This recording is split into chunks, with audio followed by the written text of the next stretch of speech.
This is the Can Crushers Wrestling Podcast. The following contest is scheduled for one fall. Let's go nuts! It's Jimmy Nuts! Right out of the door! With your hosts, Mark Martinez. Because I'm the Mark, and I'm awesome! The Guru. Today I'm going to break it down for all you simpleton sweat hogs listening out there in Can Crusher Nation. I don't mean to come out here week after week and toot my own horn, but toot. And the English Professor. It is I, the English professor from the County of Kings, speaking the English of the Queen. Hey, this is former WWE superstar Duke, the Dumpster Drosy, and you are listening to the Can Crushers Podcast. Welcome back, ladies and gentlemen, to another edition of Can Crushers Wrestling Podcast. If you can tell, I'm a little bit jovial today because this is my favorite podcast. I lied. I love the spotlights, but when we do the weekly shows, this is my favorite weekly show episode because in the second segment, it is Ask Can Crushers finally returning after a little bit of taking some break. I am the only one in studio, as most of the other yahoos are at their houses. That's enough. That's good enough for you guys. You guys both look like you just woke up. Good morning, fellas. Yeah, blow it out your ass. Yeah, that's about it. Oh my, really? This is what I'm getting today from you guys. You know what else you're gonna get? You need to get a different fucking hoodie. Why? I got drafted by them fuckers in MLB 20. I have 7 starts. Sean, how many fucking runs of support do you think I got in those 7 starts? Total? All 7 games? Yes, and I went at least 7 innings in every game. 2 to 3 a game, 20. Yeah, you're smoking fucking crack. I got 5 fucking runs. Over 7 games? And you know who 2 of them came from? Yourself. Me with a 2-run fucking homer with my first at bat. Wow. So you don't like my new Tigers hoodie? No, I don't like it. I've given up. I've figured out how I'm going to fuck myself getting drafted by them. I purposely have to suck to not get drafted by them. And then you dirty bastards, earlier this week, one of your pitchers throws a no-hitter. Yeah. How about that? I'm like, who the fuck did they draft him from the day before he played? All right, so Back-to-back days. A Tiger and a Yankee threw no-hitters. yeah, Tigers go first though. Yeah, Kluber's was almost a perfect game. He walked one guy. You can both probably want to know why I'm wearing a hoodie. Because I just put Icy Hot on my shoulder, and it kind of keeps the heat in there, for everything that I got going on. I don't know. I don't know. The weekend wrestling is the weekend wrestling.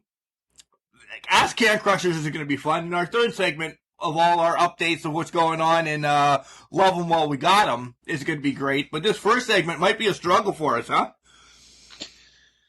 Yes. We'll get to everything as we get to it. But I suppose we should start with... Well, no, Go ahead. Oh, your weekends, your weeks. Oh. We always do our, because I got family that just like listening to the first 15 minutes about knowing what's going on in my life.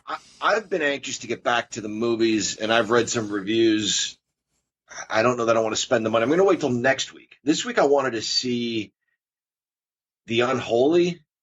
It's just like one of the... I love horror movies, suspense thrillers, but it's just like another rehash of statues bleeding, and you think it's Jesus, but it's Satan, and just all that stuff.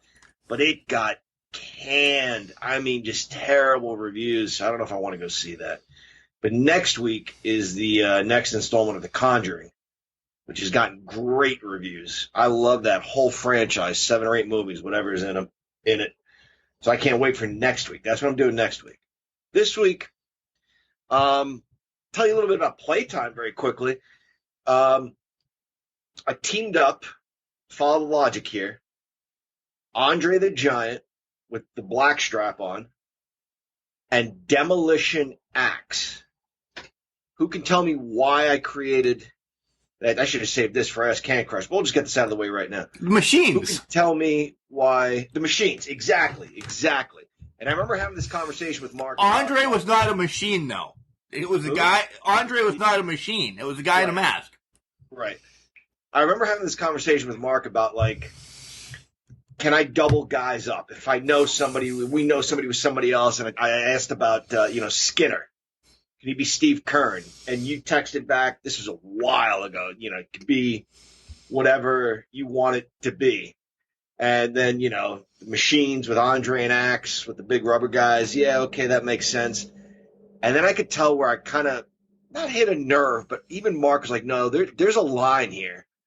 And I asked him if I can use Doink the Clown as Matt Bourne. And that's about where Mark was like, yeah, they're yours. Do whatever you want to do. But that hurt a little bit, right? Yeah, that one, because it's a clown. Like, you could pretend that Andre has a mask on, or you could pretend Skinner, is... Like in his glamour outfit. Or yeah. Whatever. Yeah, it's fantastic. Yeah. To turn Doink into Big Josh is rough. Yeah, I'm with you. It didn't work well. Yeah. No. Yeah. So your week, how'd baseball go this week? Not the Yankees, your son and your team. I know. You guys, I've coached for a while. This is like my therapy session. I think I'm done after this year. I've never had a group like this, ever. They have forced me into retirement. They transplants from Detroit. It catches up to all of us. I think, like, the days of Lou Piniella and Joe Torre are gone. I don't think Tony La Russa, and I don't want to go off on a tangent here, not sticking up for your player and saying you can understand the other team throwing at him, which is what he said. I don't care how you sugarcoat this. If I were that kid, I know he's got no control over anything. I'd make a statement and say, trade me. Trade me now. I don't want to play for this guy. You get paid to swing the bat these days. That's what you get paid to do. Feelings, you don't get paid for feelings. Get the guy out if you want to get him out. If a team is losing badly and the pitcher's ahead 0-2, do you get a free ball? Hell no. So why should you get a free strike because you suck as a pitcher on that day? That's bullshit. But anyway, what I'm saying is this has passed me by. I don't have much to offer these kids. These kids, I spend more time disciplining than coaching actual baseball. I don't know. If they hear this, they hear this. Most of them, not all of them, 1 or 2 good ones, they're animals. They are animals. And they've just worn me down. I benched a kid for throwing dirt in another kid's eyes. When his dad asked him why he's sitting, he said he didn't know. And I went up to his dad and said he threw dirt in that other kid's eyes. I mean, just picked up a handful and threw it in his, like Mr. Fuji. Absolutely went Fuji on him. And I was like, you know what? You're sitting. And I'm going to send an email out saying, look, we've been over this and over this and over this, the importance of not throwing dirt, because here's what can happen. I'm telling you guys, I have a game Tuesday night. I'll bench the whole team. I will have the other team hit against nobody. It comes down to that. Against you. Sure, I'll play. The coaches will play. At least we'll have fun. Can you call me? I will drive down for that. Yeah. It'll be like wiffle. Maybe Kelly can come and we can have a wiffle ball game all over again. It's still a sore subject, by the way, in this house. Let me piggyback you this week and then let Chad go last. I told you this probably 5, 6, 7 years ago, maybe. I'm like, it it takes you for a while. Ethan dropped out of sports probably 2 years ago, and I thought, well, maybe. I still have that love. No, I didn't. Because of the same things that you said. But I'll tell you what, this past week and the prior week, 1 or 2 games a week of umpiring, it's still, my fuel is there, the fire's still there. I don't have to have them looking like monkeys jumping around the whole freaking dugout or the sidelines for soccer or anything. I worry about them when the catcher's right in front of me and the batter's right in front of me.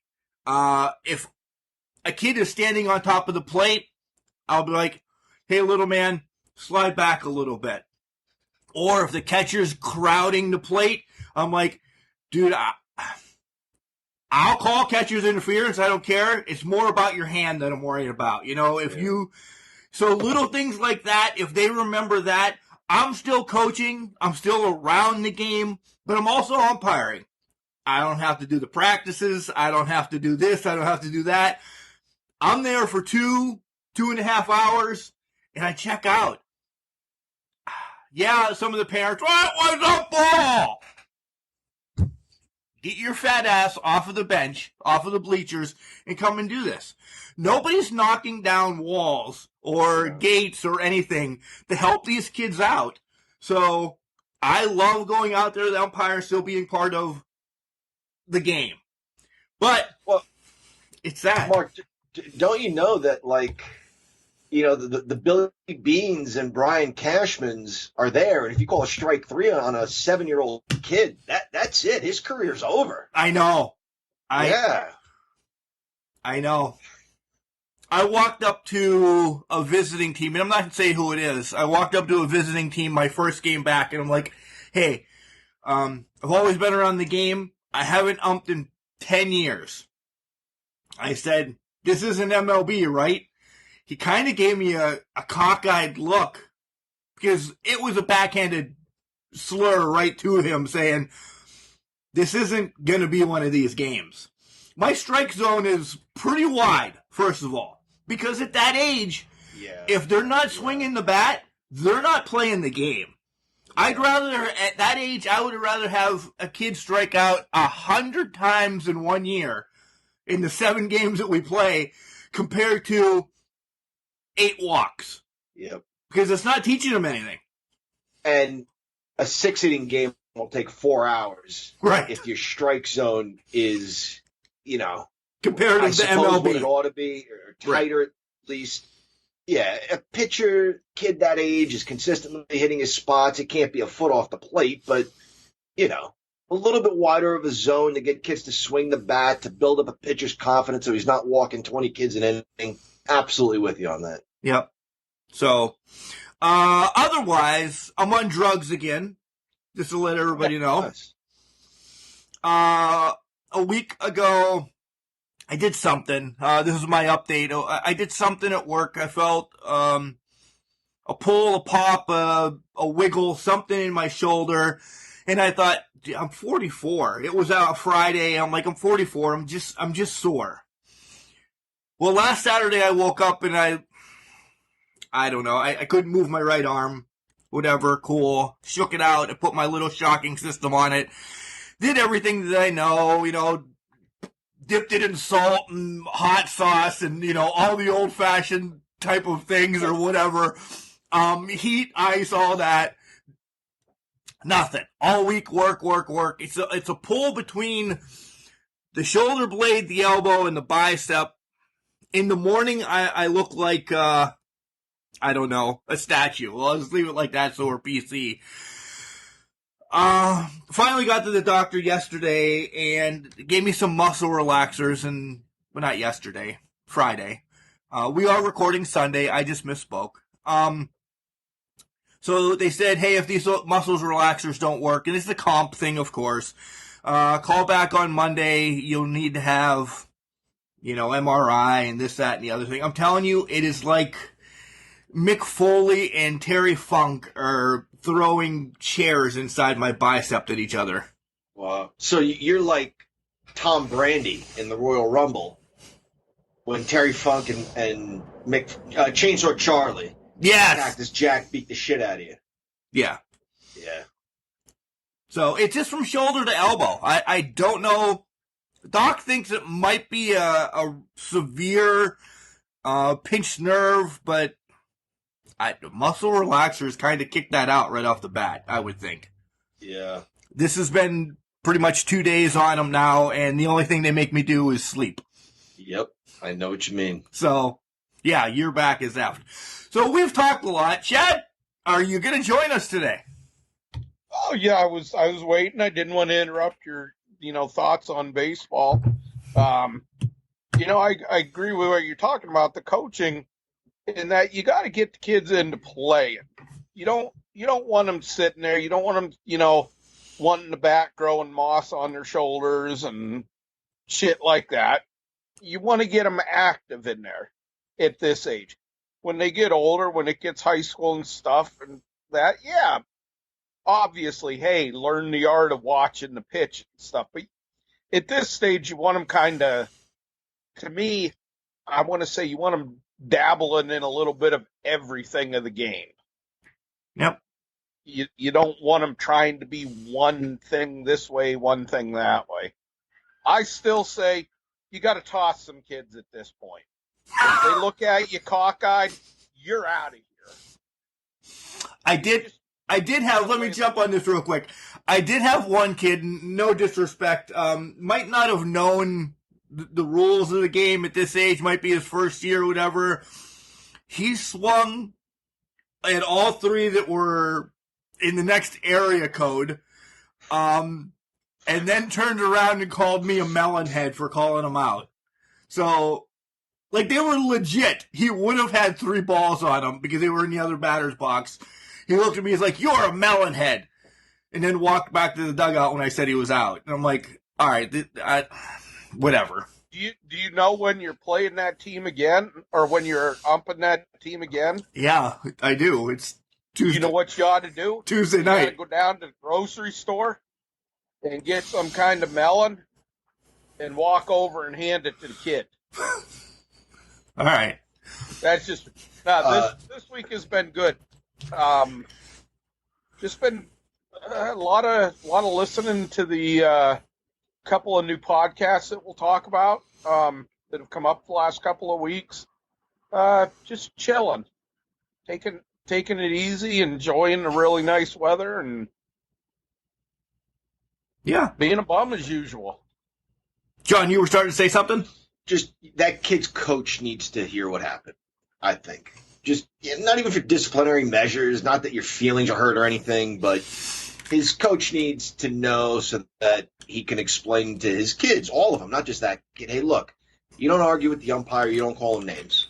One of the kid's dad is one of my friends. I instantly went right over. I was joking with him, and this kid is like, "Oh my God, I didn't hear that." He's like, he apologized. His dad was like, "Okay," because he's actually a coach too. Off air, I'll let you guys know who it is. He's like, "I don't know. He's got a bug up his ass or something." So I'm like, "All right, it's me. I don't care. You can call me anything. I don't care." But he meant no ill will over it. If it gets to the point that I know it's ill will, yeah, then we'll be talking about something. This kid was 7 and legit might have been his first game. Didn't really understand everything. Cool, because that was his very first at bat. Second at bat came up. He understood. So XYZ's, dad told him that, this, and this. Still didn't get a hit, but all right. We just need to, when we know Mark's going to be umping and be there, you need to come down here and we need to sit in the stands and heckle the shit out of him. I can throw fans out too, dickheads. I can throw fans out too. That would be fun. Oh, I'll just heckle you on both sides of the ball. You can't throw me out for arguing for both teams. I can throw you out for being an asshole. So you probably shouldn't even drive there. So yeah, I was going to say, it probably takes me, a whole 10 minutes to drive there? Yeah. All right.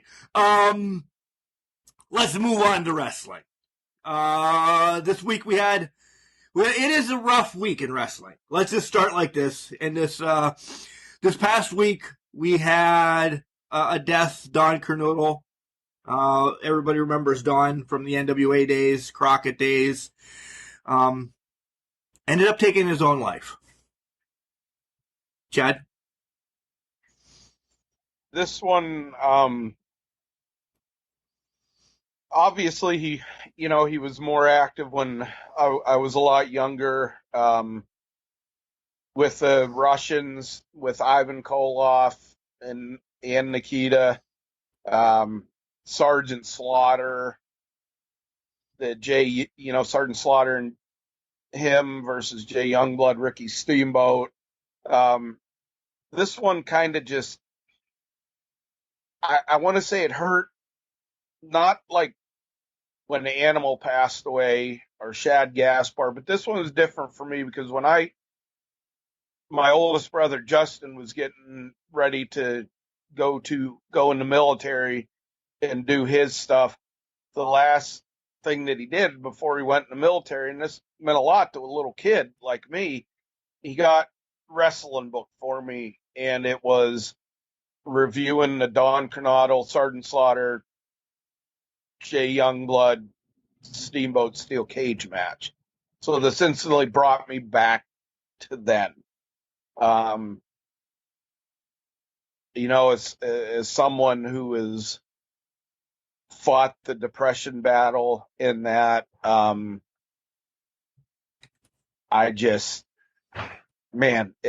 one just hurts for different reasons. But to his family, his friends, his fans, our thoughts and prayers are out to you. To Don himself, I hope he has found the peace that he could not find here on Earth. Yeah, I also remember him from his WWF days. He never got past sort of the lower card. When, not just kayfabe, but when somewhat of an acknowledgement of a wrestler's past was still a thing. I believe, and Chad, you can probably speak better to this, when he and Sarge finally lost the Crockett version of the NWA World Tag Team Championship, I think it was Kernodle who got pinned. And when they went to the WWF, the story was that he was now on the lower card. He had to work his way back up to the top of the Cobra Corps, I guess, or whatever. But solid in the ring, solid hand. I guess he was battling with a lot of, what I've read is a lot of health issues. So that's sad. That's tough to hear. And just to reiterate what Chad said, hopefully he's found some peace. I echo everything that you guys said, so I'm not going to repeat it. I just want to go out and say this to Can Crusher Nation. Guys, our Facebook's always open. Our email's open. If you don't want to put your name and you just want to type to us or me or any one of us, I'll get the message to the other two jabrones. Depression sucks. It does. And let's just throw this out here. Last year I was really, really, really hit by it.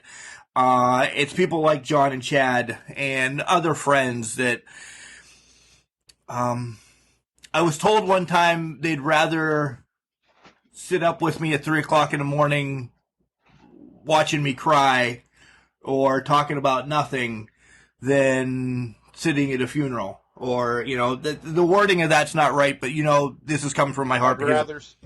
I'd rather spend 3 hours listening to you vent than 10 minutes reading your eulogy. Yeah. See, Chad, you guys are better with words when I start to get emotional, but we're like that. We don't want to hear of anybody going down this path. Reach out to us. I know it's a text or an email or whatever, but we'll talk to you guys. This is not the way. I hope you're at rest, Don. And I'll be praying for your family because the pain's on them now, which really sucks. Yeah.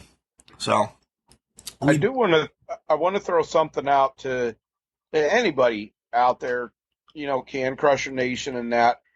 Obviously, we are always here.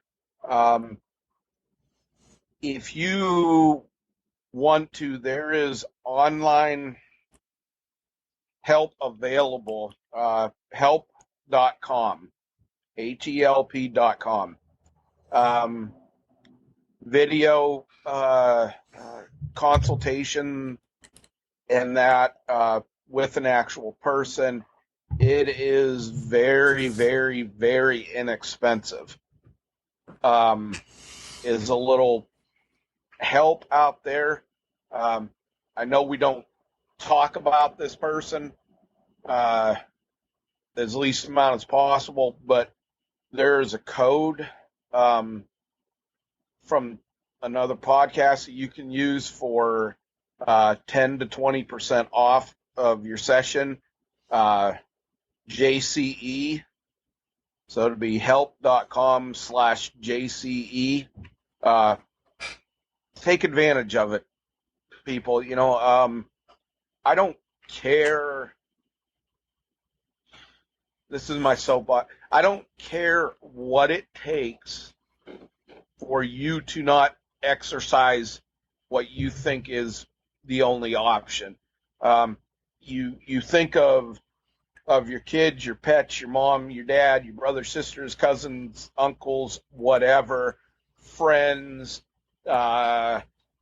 sports teams, your dog. we get it. Whatever it takes for you to not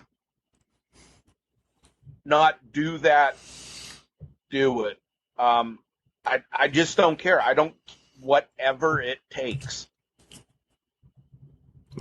Get a hold of somebody, do something. I don't care if you got to go down to the, local cop shop and just be like, I'm thinking on doing this.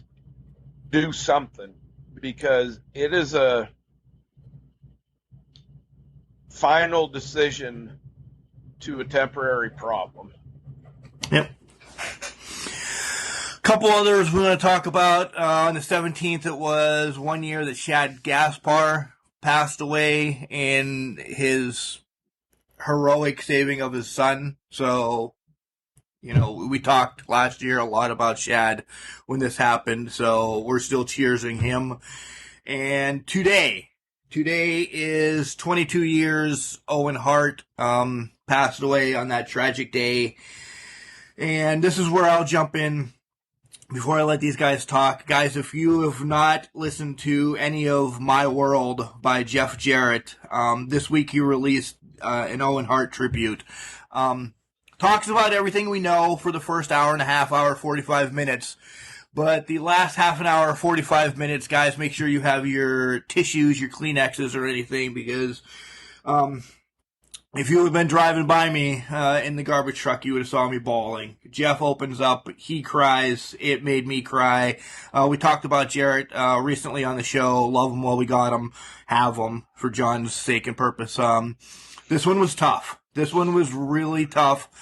And Jeff Jarrett, again, that made me rewind to Altoona when I met him and how much he is an amazing stand-up man. And I don't know, man. It was touching what him and Conrad Thompson had to say about Owen Hart. So if you have time today, and you're listening to us right now, cool. Continue to listen to the rest of this because Ask Can Crushers is coming up. But then after that, it's going to rain later on, and it's going to rain the rest of this week up in our neck of the woods. So make sure you listen to My World, the Owen Hart one, because it's unbelievable. Yeah, I'm looking at it now. It's close to 3 hours. It's about 3 hours. Yeah. And so everybody's aware. It's a long one, but I will definitely be giving that a listen today. And we'll be talking about, there's some other podcasts that have started this week and that, but off of that, something to remember about Jeff Jarrett too. And Mark, you'll recall this. John, I don't know if you knew this. I didn't put it all together until I listened to this podcast. May 23rd, 2007 is when Jeff Jarrett lost his first wife to breast cancer. She had been diagnosed, if I'm remembering the time right, 2 weeks after Owen Hart passed away. Yep. And found out she was pregnant 4 weeks after that, Mark? About, yeah. 4 or 6 weeks after that. Wow. And Jeff started cracking, and you'll get to the point of this. I don't mean to give it away. It's not like it's not going to hit you the same. But in talking about his wife, too. So this was, they through almost roughly 8 years, and she passed away on the same day. She said it was kind of funny. He got a chuckle out of it. He was like, she was always saying how Owen would prank them and everything, and then he's like, good one, you two. Now I only got to mourn on 1 day a year. Yeah, he did make light of that. I'm like, fuck, I about lost it on that one. John, any thoughts on Owen real quick? He was awesome. I was a big fan. It's all been said. It never gets easier. It feels like yesterday, even though it's been 22 years. It's wild to think that it's been that long already.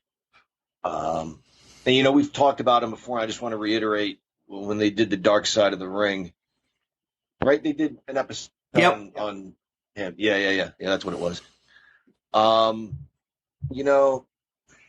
The battle with his family on one side, the family, his wife and children versus his siblings, what to do with his legacy. You're always going to be able to find Owen Hart's work out there. Is it the DVD that Brett wants? Probably not, but he's not ours. That's what I said last time. That's all I'll say again. He's not ours. He's theirs. And if ever he should be theirs, it's now. So if this is what they want, this is what they want. We're fans, and that's about where it ends. So let his family handle this how they think they should be handling this. Great transition, John. Great transition. All right. Let's see if we can power through a week of wrestling in, 20 minutes. Oh, we probably can. Because it wasn't stellar. Because we have Last Can Crushers coming up pretty soon. And I'm excited. Yes. Right down Monday through Friday, we'll just go thoughts on Backlash. And we're not breaking down matches. Yeah. But by the way, John, you got 2 wrong. I got them all right. I win. Yeah. It's worse than Dustin Rhodes and the Blacktop Bully in the back of a truck and Ming versus Hacksaw Jim Duggan in a karate fight. It was worse than that pay-per-view however many months ago where Asuka could have just taken the elevator, but she took the steps. It's the worst goddamn thing I've ever seen. It was shameful. I can't tolerate the half a step forward and the 10 steps back. They don't know what they're doing anymore, or they just don't care. They've become such a huge corporation that they need to work in this zombie-sponsored video game or movie. It's the worst pay-per-view I've ever seen. That's saying something. If you had to pick a favorite match, though, what was your favorite match?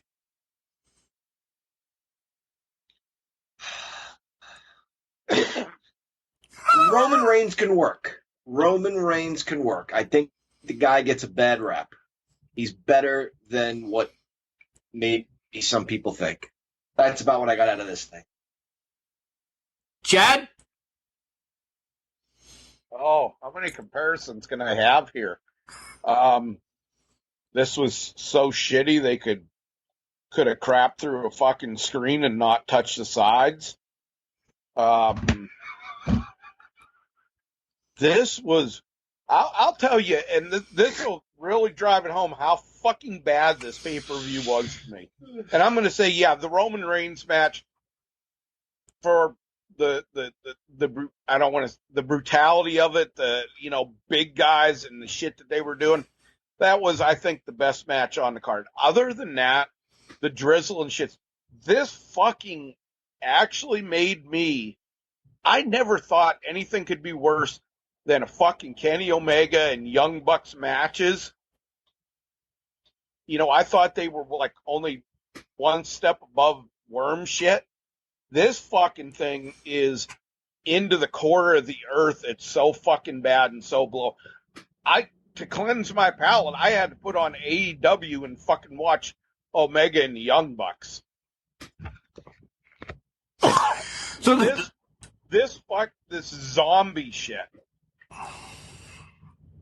Vince McMahon, the old man, rolling over in his grave. If he could come back as a zombie and kill his son for putting this shit up, he fucking probably would. I'm with John. This is the worst that I've ever fucking seen. It was bad. Aside from the stupid shit, like, come on, guys. Come on. I expect more out of Charlotte, Asuka, and Rhea Ripley. It was... I expect more from Sheamus and Ricochet. You know? I expected more from Bianca and Bayley. None of it was any good. this was a Raw on a Sunday night. Yep, my thoughts exactly. All it was. One note that I have, hey, cool, thanks Corey Graves for giving a shout out to the Monroeville Mall. That's one of my notes, that I hadn't dived that deep about the Monroeville Mall, which was a great mall back in the day, especially his age, and it's right and next go over to Comic-Con. Go over to Moyo's, then Moyo's Italian Bakery, which is still there. That's still a great bakery. Love that place. Yeah. I should go there today. I haven't been there in so long. We should go there next week. Yeah, we should. We absolutely should. I love that bakery. Sorry, I'm fat and I got excited about pastries. Go ahead. What were you saying? Let's go there. I'll come down early. Let's go there next week, prior to wrestling. All right. Deal. I'm all for that. Yeah. I can't. Yeah, you guys are right. Let's move on to Raw, which was even better. I don't know. I'm looking at my notes and nothing is standing out saying this is what happened. Did we really think that Mason T-Bar were ever going to answer the challenge to Bobby Lashley? No, crickets. We get another lumberjack match. And let me say this. What a horrible way to return after being out for months. You return as a lumberjack. And they say, oh my God, Nikki Cross is back. She's a lumberjack. She doesn't get any glitz and glamour. She's a freaking lumberjack. And then probably won't see her for a couple weeks again. Buried. Not even worked into a story.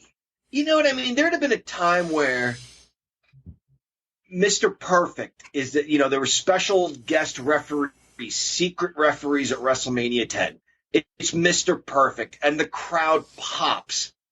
Let's not forget, last year, the narcissist screwed him over by using the ropes for the pin and then blasted him with his forearm after the match.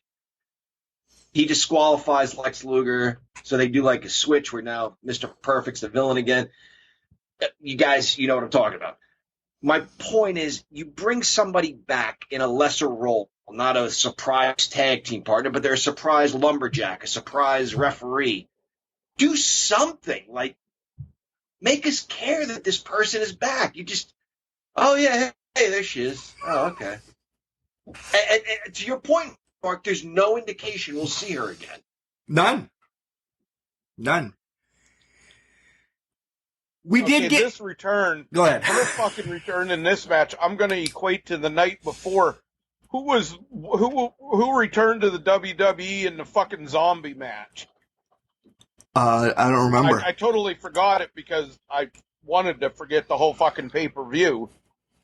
Who returned? So I'll have to look it up, but somebody as a wrestler returned as a fucking zombie.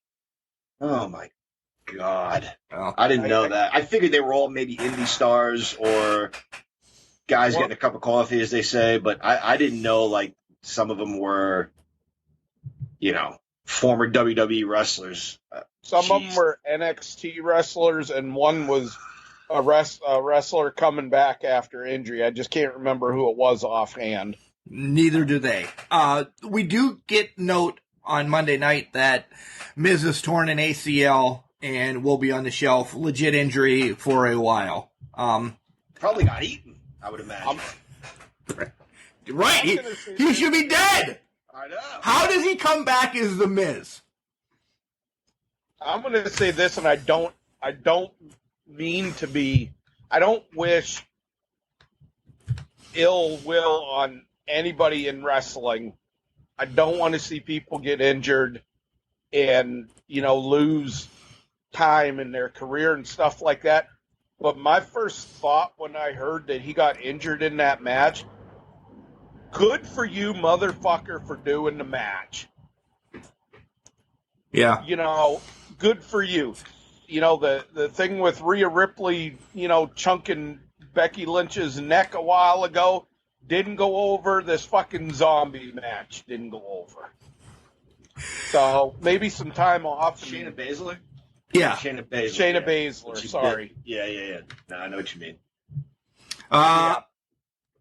Monday sucked as well. Tuesday, probably the night of wrestling. It was a good card. I enjoyed it. I enjoyed the Tony Storm Stark match. I love the Logano MSK match. The promos were great. NXT is just there. It really is. And then Ciampa and Thatcher against Logano, not MSK. That's what I meant. Go ahead and talk about it. I have a question. Who's the Diamond Mind? So answer everything on NXT for me. Okay. I love the opening match, too. I'm going to agree with you there. I think Zoe Stark is a future star. She's in awesome shape. Tony Storm gets a statement victory here. I don't know what the hell that was she used at the end, and I rewinded it and watched it again so that I could remember how to describe it. I tried to take notes, but it was some sort of kind of reverse spinning brain buster. It looked wicked. I'll say this about them.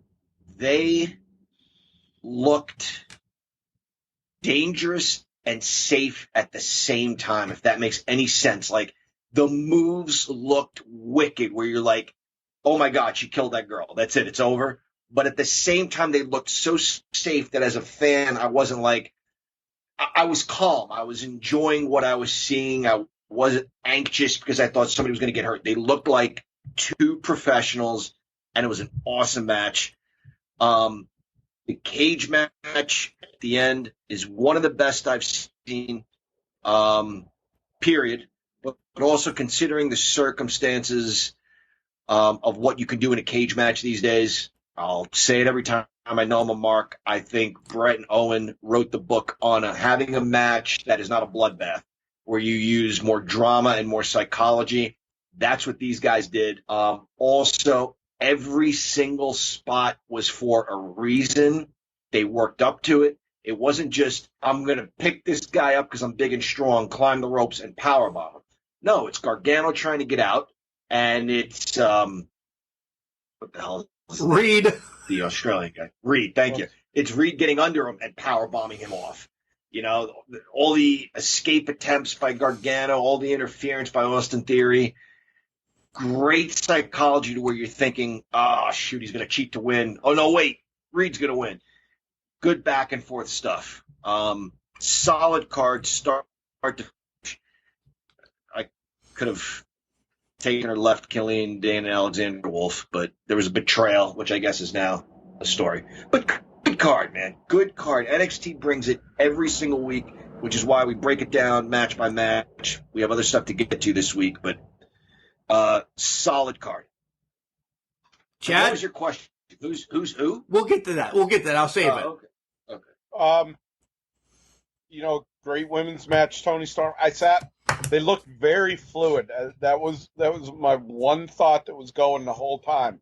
They looked fluid. They were laying their shots in, not throwing them from halfway across the ring and having to edit 2 videos together to make it look close. I really enjoyed that match.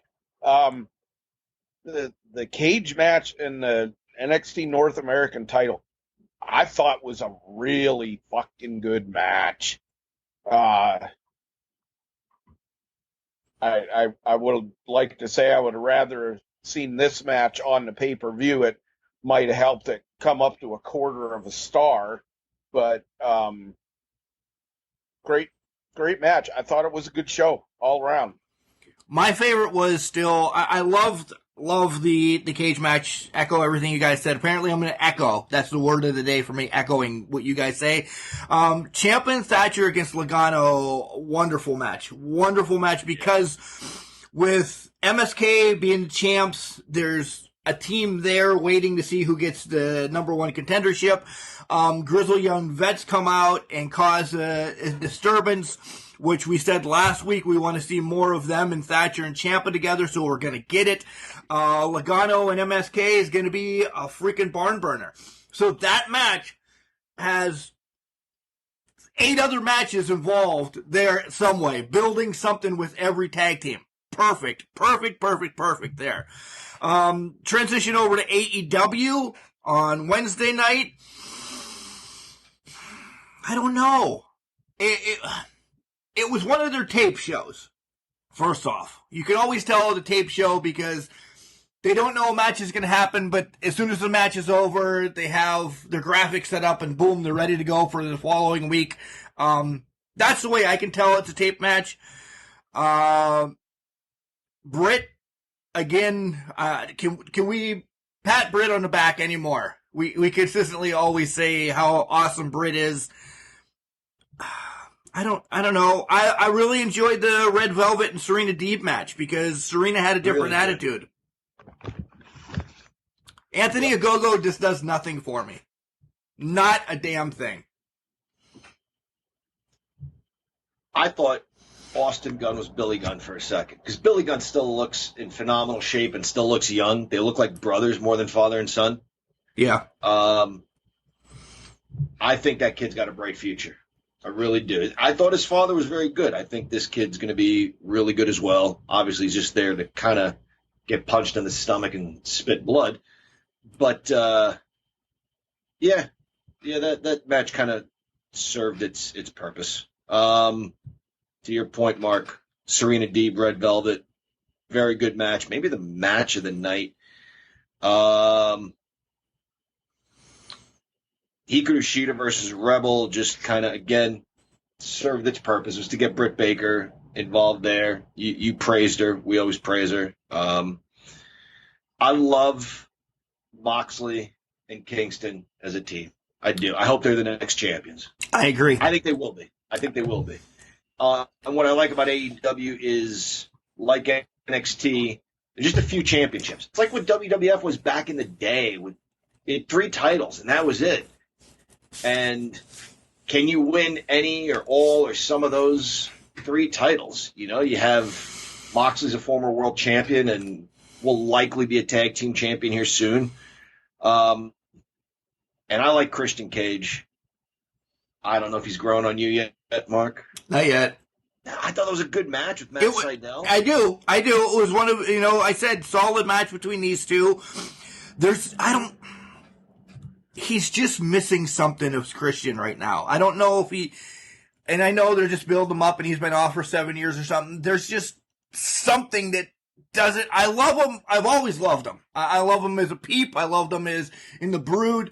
I do love him. But me just jumping in behind him right now, I'm not there yet. I don't know. He needs to get off of this mid-card type of deal thing, I think. Him against Miro would probably make me excited. Tag team championship match, very good. I'll get the bad out of the way. There was a point my son counted to 30 while both Young Bucks were in the ring.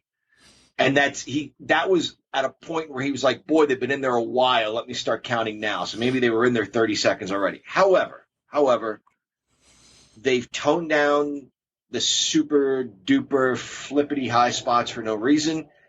They're very good heels. We say if you can touch on reality a little bit, then it makes for good wrestling TV. When they pretended to be Brian Pillman Jr. crying, I know that was the week before. That was rough. That was rough, but it was good. Yeah. The body language, the facial expressions, they're such douches. This is what was missing. These guys keep doing this.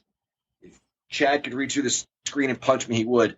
I might become fans of these guys. If they keep doing what they're doing here, I can get behind them.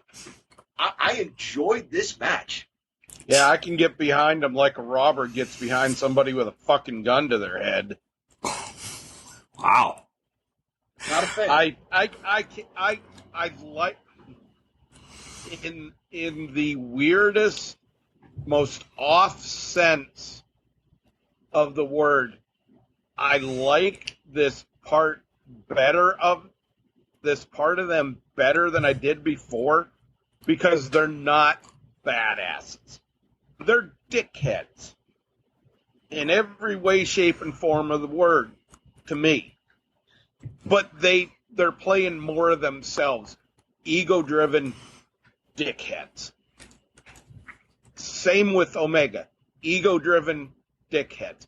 Now, would I like to see Omega get upset by Shark Boy and lose the fucking title to him? Yeah. Would I like to see the Young Bucks get upset by, fucking Skylo Low and Little Tokyo? Yeah. But these guys are doing better as dicks. Don't try to be good guys. Don't try to be badasses. Yeah. And I'll just leave that at that with them. And so help, if you become a supporter of them and they're doing anything else but this, John, I will poison you. I will do something. Wow. Again, I will fire you from our booking. Oh, wow. And I'll get your son in here. Yeah. Look at Sylvan the book. That'd be good. You guys should let your kids book one week. That's a great spin. That's not a bad idea. Yeah, I'm telling you, it just would be one high spot after another. Right. I'd love to Top rope shit. I'd love to see what Vinny and Sylvan do. One shot taken from AEW to WWE this week was Archer saying to Miro, "Remember when you were always looking for your day? Russo's day?" Yeah. That was it. SmackDown? Well, what was your question? The question is going to be saved now for Ask Can Crushers. Okay. Got it. Yeah, this way we can all answer it. The SmackDown main event was for the IC Championship. Cruz keeps the title. A 6-woman match that happened for no reason at all. Shinsuke and Corbin. Rick Boggs plays a mean-ass guitar, apparently. Dissension between Jimmy because he wants a tag match with his brother, and Sonya says, okay, take on the Street Profits. And that's it. SmackDown there we go. Was lesser than less. Wasn't Reigns beat down by the everybody disseminating Uso brother? Mm-hmm. No. Okay. Was he? Yeah, I might have fast forwarded. I don't know.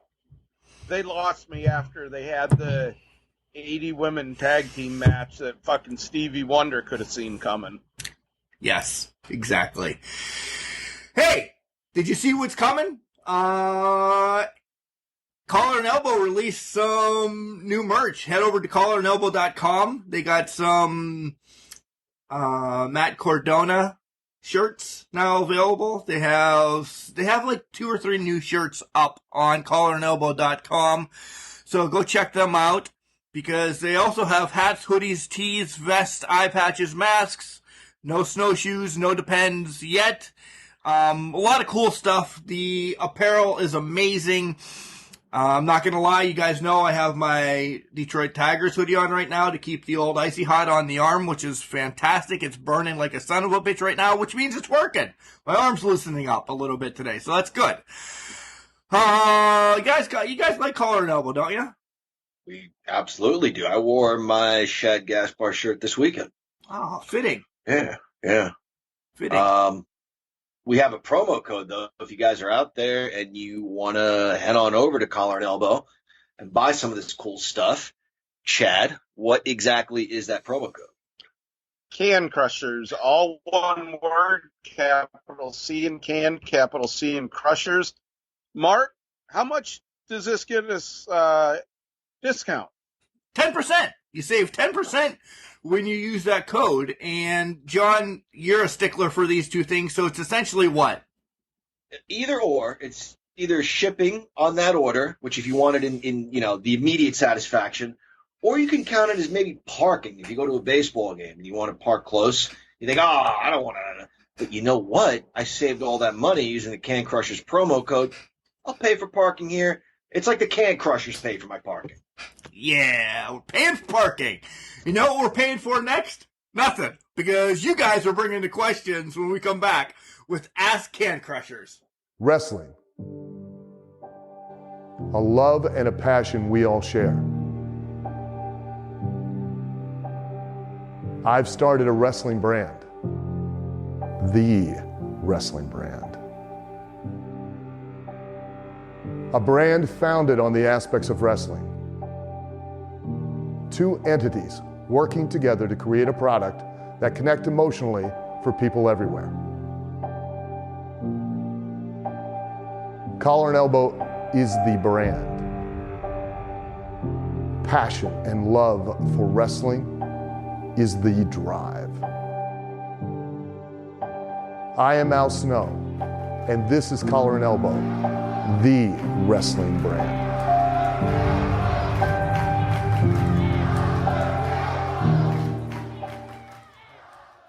This is the heir apparent Chris LaRusso, and you're listening to the Can Crushers podcast. Welcome back, Can Crushers listeners. It is I, the English professor, joined by Chad the Glorious Guru and our host, Mark the Mark Martinez. And Mark, this is your favorite segment of anything that we do. This is Ask Can Crushers. People actually care what we think. I know, right? Unbelievable. I always say that the Spotlight shows, when we talk to wrestlers, guys, you guys have to jump on board this. And we'll never mind. We'll wait because I love those. All right.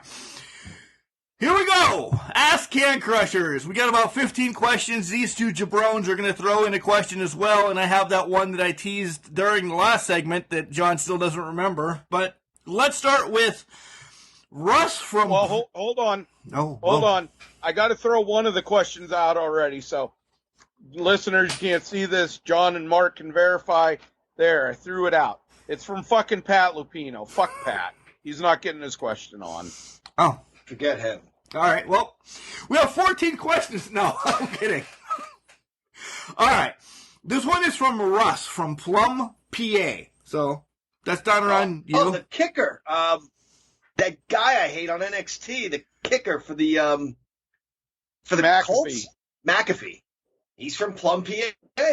Maybe this is his brother then, Russ. Hey. Yeah, maybe we should just throw this one out too if he's his brother. All right. Question is, with all the podcasts that have started since the pandemic, where do you guys really see yourself fitting in? Then he put in parentheses, meaning a bunch of talent now has one. And I know what he's referencing. Yeah, because Chelsea Green started one, the Iconic started one. We talk about Jeff Jarrett. Zelina Vega, her real name, started one. Like, everybody's now starting one, but where do we see ourselves fitting in? So, guys, go ahead. I think we have the ability to be a little more brutally honest. I don't think we'll ever get, maybe I'm wrong, I don't think we can get the listenership of... Wait a minute, you heard about what we had. See, this is my teaser. Right. what did I announce to you this past week and I didn't tell Chad? Yeah, we're like over in Japan of all places. We cracked the top list of podcasts in Japan. We're over. I'm not saying that. But, the Iconics were a tag team at the highest level. So I imagine they can draw a larger audience. I think you're going to get brutal honesty from Jeff Jarrett. God love him. I don't think you'll get brutal honesty from Ric Flair, even though he doesn't really have his podcast anymore. And the reason I say that is because he is still, looking to hang around.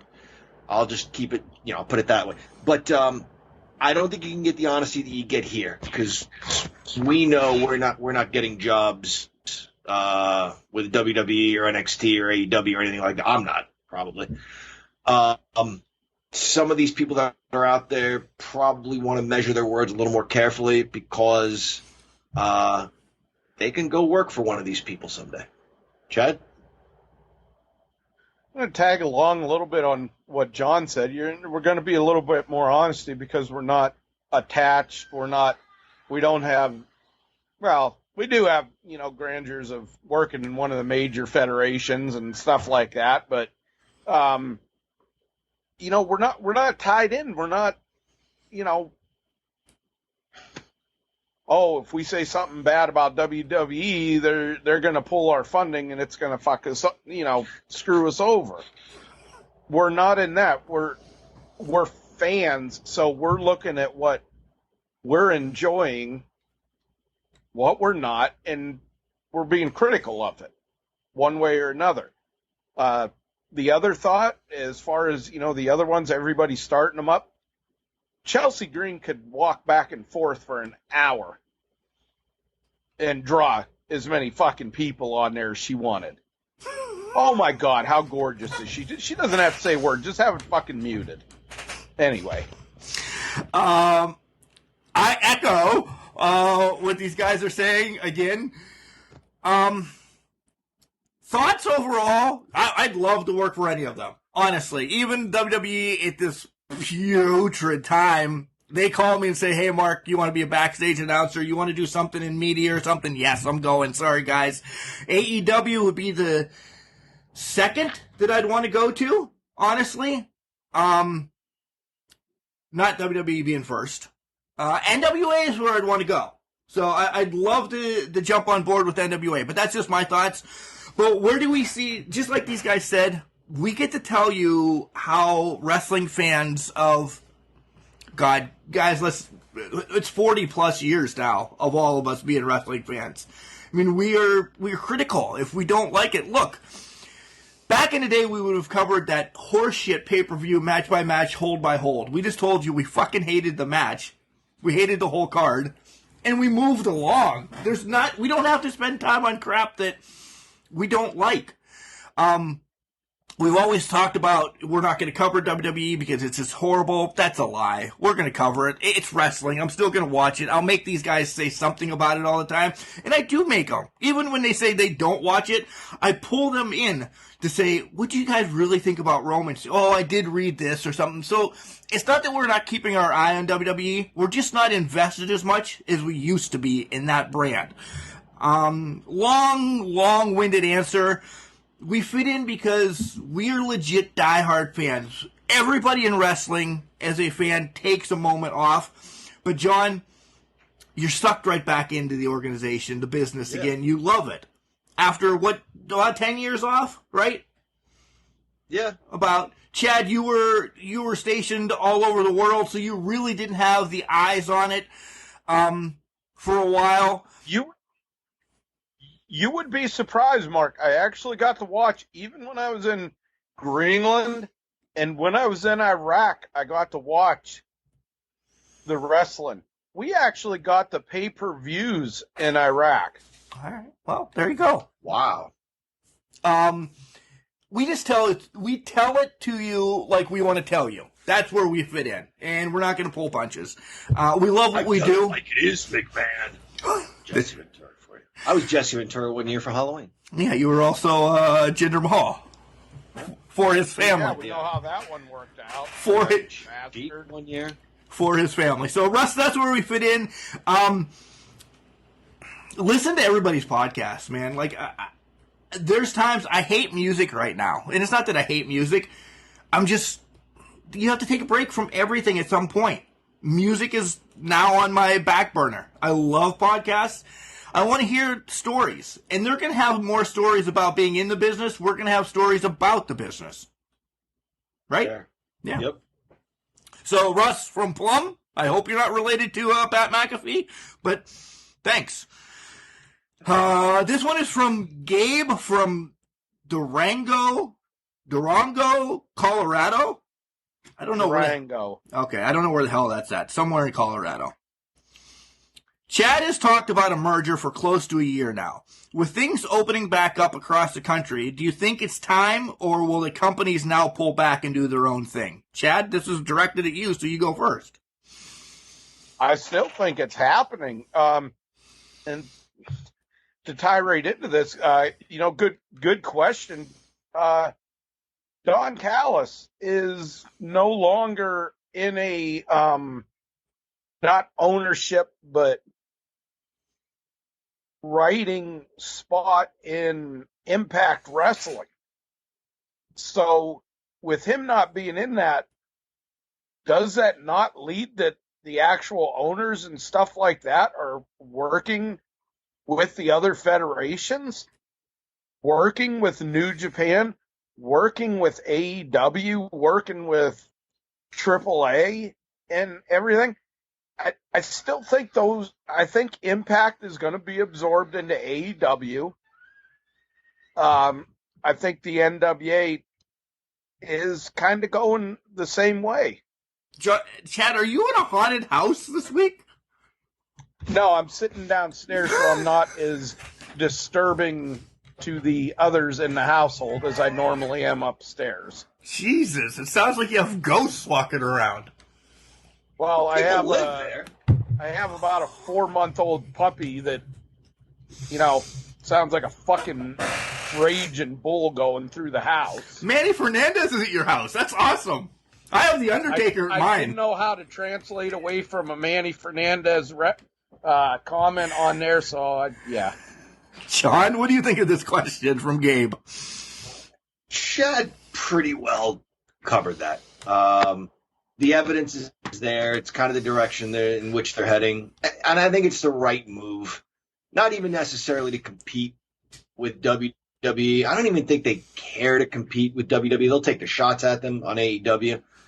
But more so for the enjoyment of the fans and to kind of grow their own brand, Yeah, I agree with both of you. Are you going to echo those sentiments? I'm going to echo it as well. That this is more for the fans, what AEW and Impact are doing. And I'd like to see where, I'm going to call them the two littlers of ROH and NWA kind of trickle over to, because you see NWA working with almost everybody except WWE right now. So, yeah, I don't think we're going to get a super brand like maybe we thought, but I do hope we get a AWA super show where everybody's title is on the line, but nobody exchanges titles whatsoever. That would be nice. So, Gabe from Durango, Colorado. Chad, were you close to there? Clearly, I just read it like an idiot, but I know you were in Colorado at one point. Now you have the sun that's beaking in through your window, so we can't see you. So you were just sucking at Skype today. I would have to see where Durango is located to where I was. I was actually in Wyoming, Cheyenne, Wyoming, but made trips to Denver quite often for Broncos games and training camp and stuff like that. I would actually have to see where Durango is, but it just sounds familiar. I don't. If I didn't go through it, I might have been very, very close to it. another reference, John, of us not listening where the hell Chad's been all over the world or what he does, and we're just putting him places. Like what? Last week he was stuck on a lake because I don't know. He went fishing someplace. We don't know where the hell you went, Chad. You were just fishing. That's all we know. Well, it was like when you left us and we just had to improvise. You were out in your yard swimming around mowing the fucking grass. Which I probably should do again this week, but we'll discuss that. It is 336.6 miles from Denver on U.S. Highway 285. Which way? It could be south. Oh, okay. Yeah. Driving out of Denver and going. Now I know why it hits. I had to pick up my vehicles, guys. When I came back from Germany, our vehicles were in. They come to certain ports depending on where you're at. Our vehicles were in Houston. We had to drive down from Wyoming. Durango, we went through. It was just on the route that we took. Okay. It's like a Pittsburgh to Philly trip. It's about 5.5, 6 hours. So is it? You clearly wikied it. Just did. Is it big? Is it a city, or is it like? Oh, I didn't look into that. I just looked into the distance from Denver. All right. Well, Gabe, maybe we'll come and see you in Durango sometime. Thank you for sending us the question. I doubt it, but maybe we'll see a Rockies game. All right. This one's from Dylan and the Boys. I don't know who the hell it is, but it's Dylan and the Boys. Boys, come on, the Boys from Ring of Honor. Oh, all right. So Dylan then, and the Boys. My friends and I want to start a podcast. We would love to copy your shows. Well, we fucking have those franchised and copyrighted, Dylan, so stop that shit right now. We've already had an asshole do it one other time, and we put the kibosh to that. How do I continue to get guests every week like you do? You just bug them. You ask. You don't be a giant douchebag, first of all. That's one of our things. Like, when we talk to guests prior to hitting the record button, we ask what's on and off topic. We talk to them for a couple of weeks to show that we're legit. We show them our website, stuff like that. And we're just not a schmuck down the road that wants to talk to, Manny Fernandez, Barry Horowitz for an hour and not get anything out of him or prove worth to them. Go ahead. You guys can answer. That was my quick and dickheaded answer. It was dickheaded. Draw up a letter that you can send to them, whether by email or any other means. Contact information for these wrestlers is out there. If you have a local independent scene, Mark, you can vouch for this. A lot of those men and women are looking for a platform. So I think they'd be open to doing interviews. It gets you some practice. And then, the big names are more approachable than you would think. They want to tell their stories. They're generally very nice people. So it's not as, maybe difficult as you may be imagining right now. From the technical standpoint, don't ask me, ask Mark. But as far as approaching these wrestlers, again, more than any other sport or form of entertainment, I've never known entertainers to be as approachable as pro wrestlers are. They really are. Yeah, totally agree with John.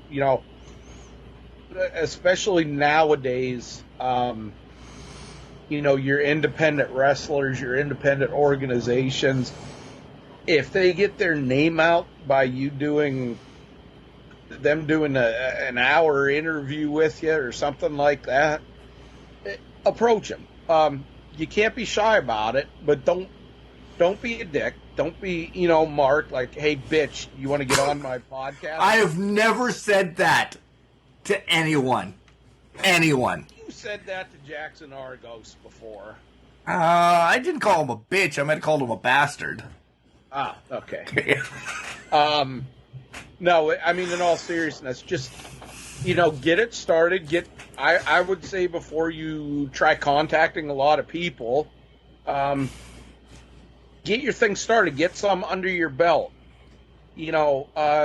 Listen to other podcasts outside, always listen to us. Thank you. But listen to other podcasts outside. See what's making the news. See what they cover. See what they get hold of. Hold on. There you go. What's up, buddy? Had to get a hug from the little guy there before he goes to church. Listen to other podcasts. See what they're covering. See what's making the news. Everybody. Guys that you don't like. Guys that you do like. Guys that you don't know. There's times... people that you don't know. We'll talk about another podcast that started this week. As far as, when you start to get the bigger names, there are some out there that will come on to your show basically for the advertisement. We had one of those recently on one of our spotlights within the last 2 months. There are some that'll charge a minimal fee.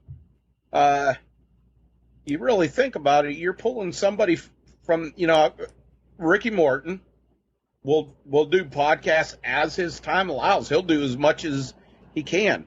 He charges what I feel is a cheap fee for it. But look at what the hell that attaches to your podcast. Right off the bat. Ricky Morton, 1,400-time World Tag Team Champion. Dylan and the boys, I was joking. Podcasts are always, it's a community. At first I was angry about some stuff and everything. No, man, because I've been on podcasts promoting them. You heard the cross promotion that we did a few months back, and I've been on Ringside Podcast with Daniel Spencer, that bum, and his guys from OVW. If you love it, you love it. We've been doing this for roughly three and a half years now, and I'll be blatant. Don't think you're going to go out and make $1 million on a wrestling podcast. You have people like Al Snow and Arn Anderson and Jeff Jarrett. They're making a ton. They have huge sponsorships behind them. You have to hustle to get those too. Just link yourself at first, like John said. Link yourself with a smaller federation. No disrespect to IWC. I love those guys there, and we'll talk about IWC a lot here in the third segment. But those guys are all willing to talk. I could text one of them right now and say, hey, man, you guys have a show this coming weekend. Let's talk about it. Let's talk about what's going on. Cool. They'll jump on. They love to talk. Build your name there. And then maybe they'll say something to somebody in their travels. If you heard about these idiots at Can Crushers, that opened us up to OVW. OVW opened us up to SOAR. And, we are heard, and I'm gloating and bragging a little bit. We are heard all over the world now. I don't understand how the hell, and some people are like, what? How are we in the top 100 in Japan? I really don't know. It's wild. Did they understand me? Yeah. And consistently, we're always transparent. We bounce in and out of the top 50 in the United States, but for the last 2 years, we have been the top 75 in the United States. So, Japanese listeners that may have taken English in high school are like, oh, maybe I'll listen to some English, and then they've got to think like that one gentleman speaks like a professor. The other two, I'm not sure exactly what they're speaking. No, but one other quick point I want to make about this is essentially there's no competition. If you're running a podcast, there's no competition. People can listen to whenever they want to. It's not like you're fighting for that 9 o'clock slot on NBC on Friday nights. It's not that. The more the merrier. There can't be too many.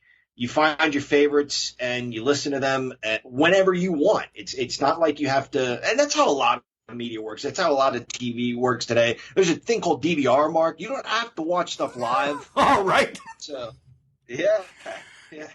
Dylan and the boys. Good luck, man. Fucking still running VCR tapes. Dylan and the boys, and when you guys get your stuff up and running, literally, we have the technology. Invite us on. We'll have you guys on. Let's do a collab on maybe a shitty WWE pay-per-view. Maybe you guys will like it, and we'll be the other side ripping it apart. Or maybe you'd surprise everybody and we like a WWE thing. So, Dylan, wherever you guys are from, have fun. Exactly, Chad. Have fun. If you're like in Arkansas, West Virginia, Montana, whatever, start locally and then branch out, man. Just have fun with it. Next question is from Tristan from St. I know two Tristans, so I don't know if this is the same person that I know, but St. Mary's is 10 miles away from us. A few years ago, you guys were so PC. What happened since Chad arrived? You guys curse more than truckers. What the hell?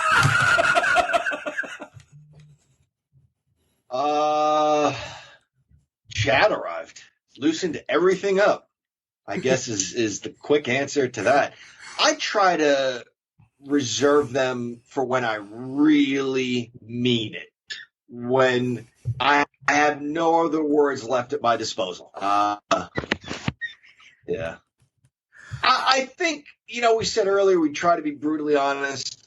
I think we do measure our words to, you have to these days, but at the same time, if the spirit moves you and you need to drop that down, I think you just need to do it. Exactly. Dusty Rhodes, testify. That's Devon, you idiot. That's Devon Dudley, you dumbass. Yeah, it's all Dusty. All right. Who is Menudo? What was her name? That was a band in the 80s. No. Maria Menudo? Is that her name? She was in WWE. I don't know what she did. She interviewed people. The one that wore white pants in a WrestleMania match and shit herself. God, is that what she did? Yeah. She did a Dusty Rhodes impression. She was more like if we got involved somehow in WWE. She was a super fan. But when you go to pump your gas, she's telling you to go into Sheetz and buy cigarettes or something. I don't know what she's doing, but that's what she's doing now. The brunette. I know what you mean. I just can't stop laughing. It's like the Scott Casey fucking interview all over again. She did a Dusty Rhodes impression in front of Dusty Rhodes, and that's what came to mind because Dusty Rhodes yelled "testify" because she was doing the hard. She was saying hard time when a man work a job 30 years and they kick him in his ass and give him a watch, and Dusty Rhodes yelled "testify," which is what came to mind. You're right, it is Dudley, but her impression of Dusty Rhodes is what came to mind. Sorry, Chad. Sorry, guys. Before you answer, we found our niche. We have somebody that can't talk, myself. We have the professor that just is. Don't forget that you can't fucking remember anything. I can't remember names for shit. Right. I can't. You have the professor who is speaking the English of Queens, and then you have Chad. Whatever your announcement used to be. There? Yeah, whatever. Yeah. Then you have Chad. Brutally honest, guys. This is where we've continued to grow. For me, I try. Wait a minute. I try not to MF as much unless it's a Saturday taping and we have about a 6-pack into it, which we need to do one of those soon again because I really like when we all just sit here and drink and just throw shit against the wall and see what happens. Those turn out to be some of our most listened to podcasts. We should put a disclaimer. The guys drank today. So boom! Shit goes nuts on those ones. All right, Chad, so why are you not PC? Tristan wants to know. I'm just a bad influence, that's all. There you go. I have always I just don't sugarcoat things. Sometimes a lot of times I let it fly. I try to be real. That's just me. If I'm offensive to some people, I apologize unless you're, Twinkle Toes McFinger Fuck Omega or Pat Lupino, that bastard Jock Sampson or somebody like that. Those people, whatever. Pat Lupino. Who you're gonna need? I got my fuck Pat thing in today. Which you're gonna need him soon, so I would probably get on his good side in October. This is true. Tristan, thanks. You're listening though, so that's a plus. This next one's from Joey from Flint, Michigan. I know where this is. I do. Flint, Michigan.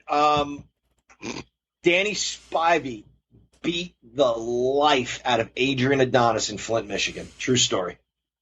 For real? Or Yes. Adrian Adonis used to like to work the undercard guys. Spivey was teaming with Rotundo, putting the big guys over. True story. It's an amazing shoot with Danny Spivey. Adrian is supposed to have a run with Hulk Hogan. He just destroyed his face. He was done after that. He came back to like feud with Roddy Piper, but that's how long it took for his face to heal.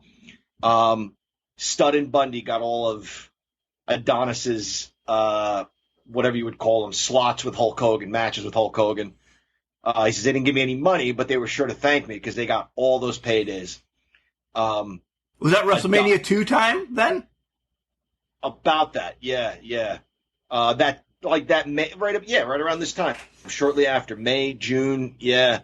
He had him in a sleeper hold. He just used to like to work the guys over, and Spivey had enough. And then when they got to the locker room, even Bob Orton tells this story. Hillbilly Jim, Bob Orton said, "Adrian, let it go, let it go." He's like, "No, I'm not going to take that." Which Bob Orton was his bodyguard, so I don't know why he didn't jump in, but he went to leg dive Spivey in the locker room, and Hillbilly describes it like a shotgun hitting a watermelon. One punch, face exploded, and then he wrecked him. Adonis kept coming at him, and he just kept opening him up.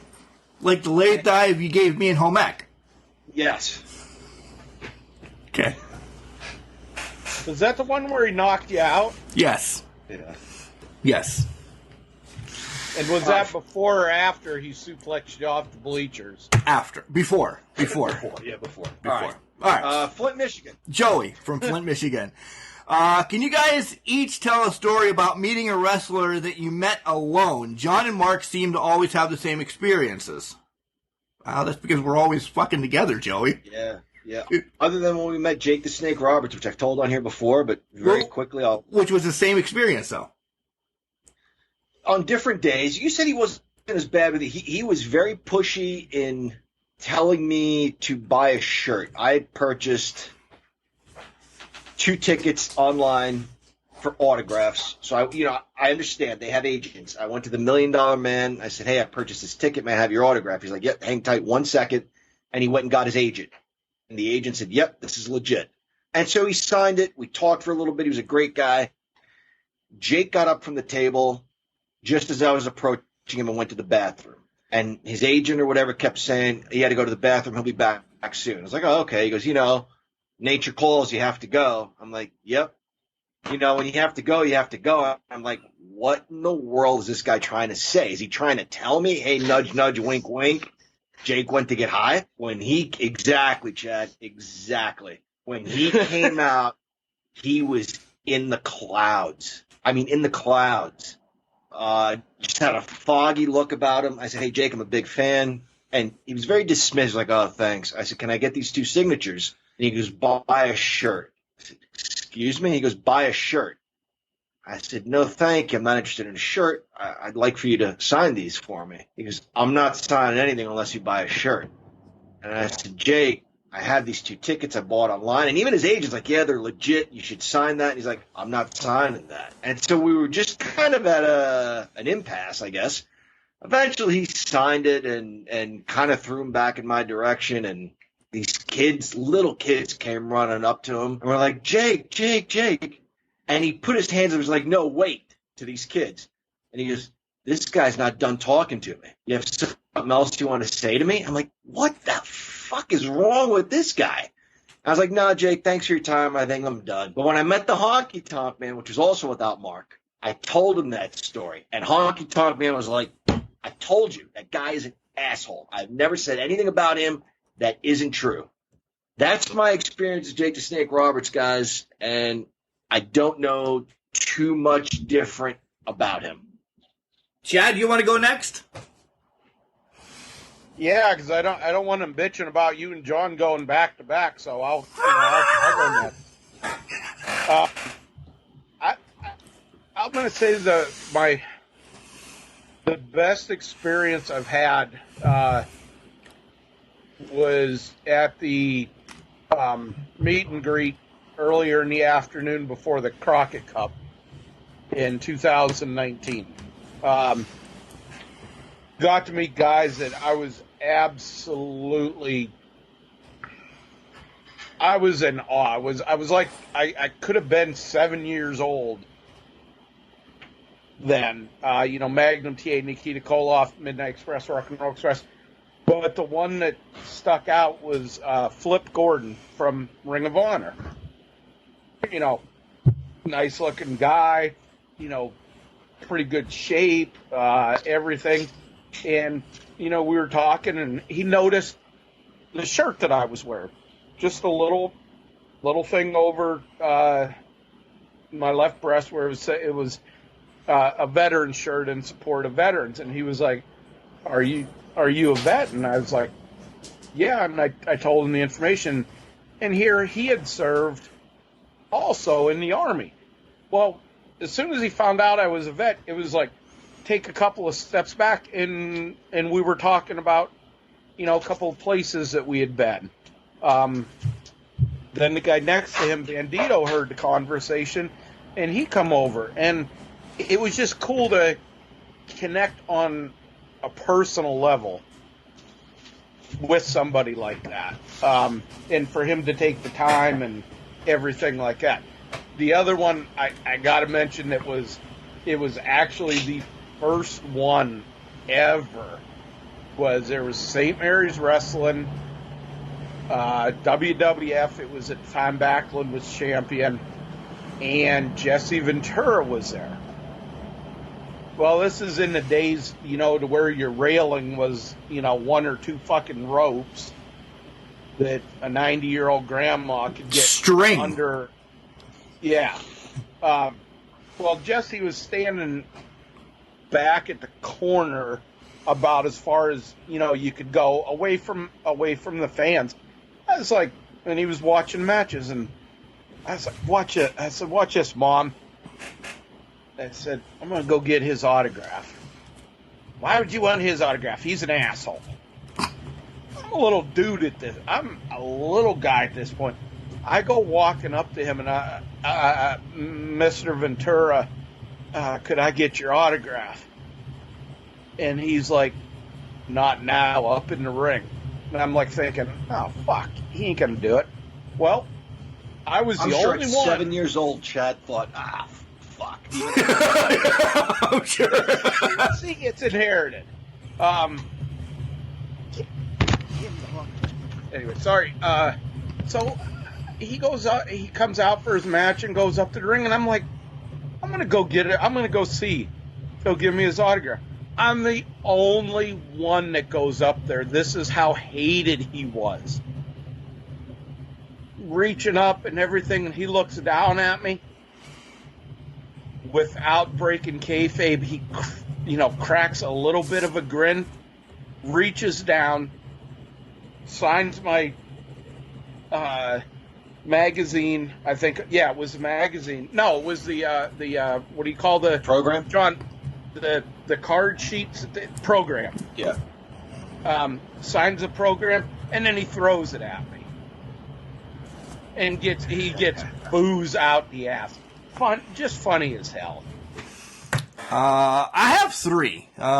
Listen to last week's show. It'll tell you about the Jeff Jarrett one and how much he means about the painting and everything. Well, that was last week, right? Or 2 weeks? Yep. 2 weeks ago. I think it was 2. Yeah. Yeah, 2 weeks ago when we did. Yeah. So listen to that one. You probably already have. I always talk about the Piper one. Yes, John and Pat were with me, but we were separately in line. But the one I'll talk about today is in 1995. I had a white Chevette, and I was sent to pick up Coco Beware at the airport for the wrestling event that was going to happen in town, in DuBois, Pennsylvania, which was, 35, 40 minutes away.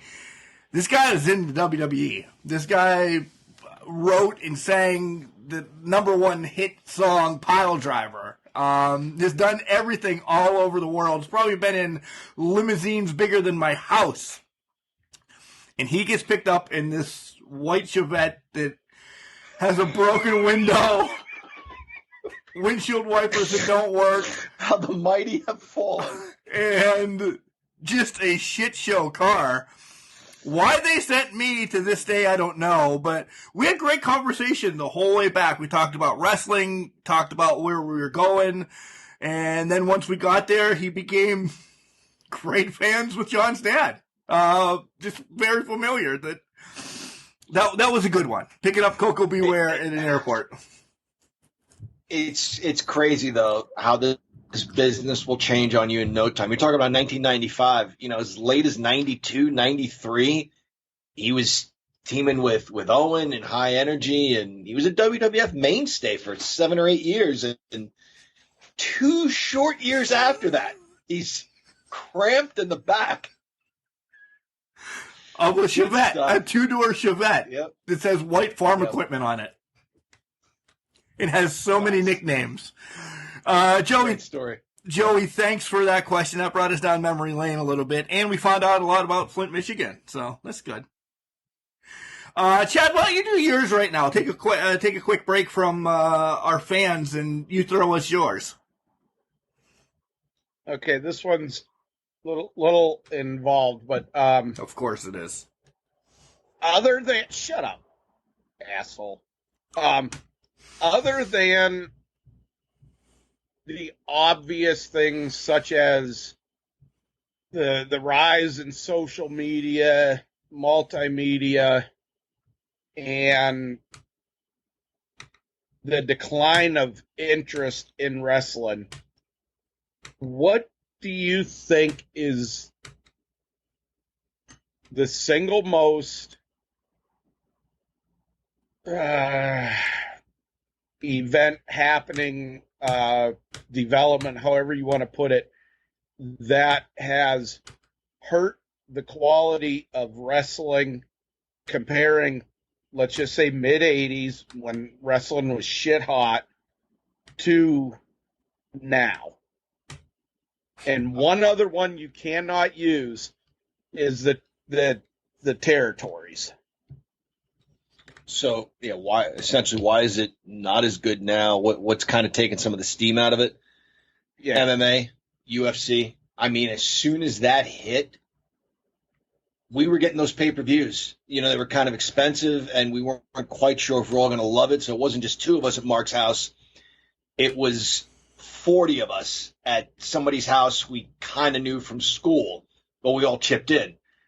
But we enjoyed it. I mean, the idea of they weren't characters, they were fighters, but they were different styles. It's we think it's corny, but we got away from the tax man wants to fight whatever because he didn't pay his taxes, the sales tax on his business last month. It was different styles kind of coming together. Now, of course, it's way different. Now it's like weight classes and divisions and everything.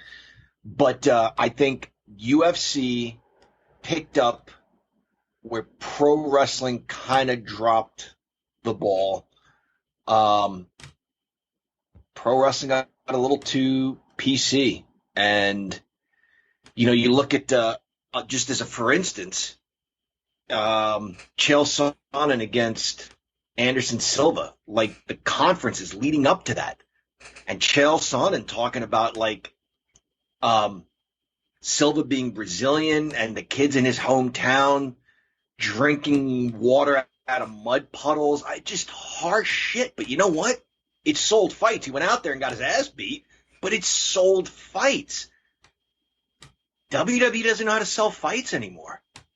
So I think the UFC filled a need. And then beyond that, you have reality show writers writing wrestling shows and thinking that's what wrestling fans want to see. Besides what John said there, I would say this made-up word that's in my head, instantality. That's not a word. That is not a word. Yeah. I know what you mean. Instant gratification? Yeah, but I don't like the word gratification because that sounds too sexual to me. So instantality. Really? You're going to go too sexual, but look at some of the women you have on your wall? That's different. Everything needs to be done now. We don't have the buildup of the Flair and Dusty, the Macho and Savage, the Macho and Steamboat. I mean, nobody can enjoy a 3-month saga anymore. Everything's got to be, all right, John's wearing a blue shirt today. I'm fighting him tomorrow. Done. See ya. Moving along to the next one. Chad's bald. I don't like bald people. Gone. Moving on to the next people. Yeah. Your fucking baseball team sucks donkey dong. There's another reason why we'd fight. So we actually get 2 matches. Just that there's not, I guess it goes with John's writing, that it's just, people want it too quick anymore. A UFC fight, essentially, it's a one-off. Maybe a couple years down the line, you get a rematch, da-da-da-da-da. But it's just everything's got to be lickety-split, quick and done. So that's my thoughts. One thing. Good question, Chad. Thank you. The one thing outside of the obvious, like the territories, stuff like that we've mentioned, that I've really thought about is nowadays. Well, go years back. Before there was guaranteed contracts, and I'm not talking, here's your downside bullshit. Before there was guaranteed contracts, you got paid as the number of asses that were in the seats. Indie shows still do that. But I'm the loss of mainstream wrestling, I want to say. You got paid by the number of asses you put in the seats. Therefore, guys were, whether you want to say paranoid, I prefer to say they were more competitive, because if you weren't delivering promos, if you weren't delivering in your matches, there was 100 guys behind you ready to take your spot. Yep. Why do you think the Flairs, Andersons, Rock and Roll, Road Warriors, in the 80s, Hogan, everything, why do you think those guys stayed on top the way they did through then? Because they consistently delivered. Now, when you get, and I'm not saying there's not great wrestlers today, but the match quality is down. Not very often do you get a great match. The wrestlers today having the guaranteed contracts. Here, you're getting, $1.25 million. They're going to get that money regardless. Okay, can they be fired? Yeah, but whatever. They're going to get that money regardless of if they draw 2,000 at a house show or 12,000 at a house show. They're not getting any extra. Good question. To me, that makes it so they're not as, it's just not as competitive with guaranteed contracts. Yeah. Very quickly, what I'll add to that is we're also not as easily entertained. I was so upset about the pay-per-view that I just went and watched some old matches. I watched Big John Studd against, the Big Machine, which was Wyndham's dad, Mulligan. And he calls him you're not going to be able to slam me, you big dumb redneck. And Gorilla Monsoon's like, well, why is he calling him a redneck? He's from Japan. We knew it was Blackjack Mulligan. But anyway, start to finish, maybe 5 minutes of big man lumbering wrestling. Then Bundy wrestled the other machine, not Andre, the masked superstar. Beat him too. So Studd and Bundy both go over against each machine individually. By today's standards, those matches were shit. But there was something about the guys that made you want to go see them. Yep.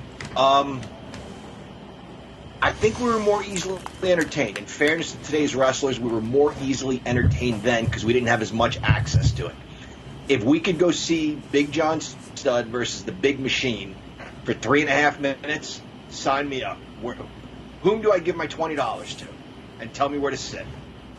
Nice question, Chad. All right, let's move along here. A couple of these we're going to be able to rack out real quick. Mark always points out something about wrestling gear.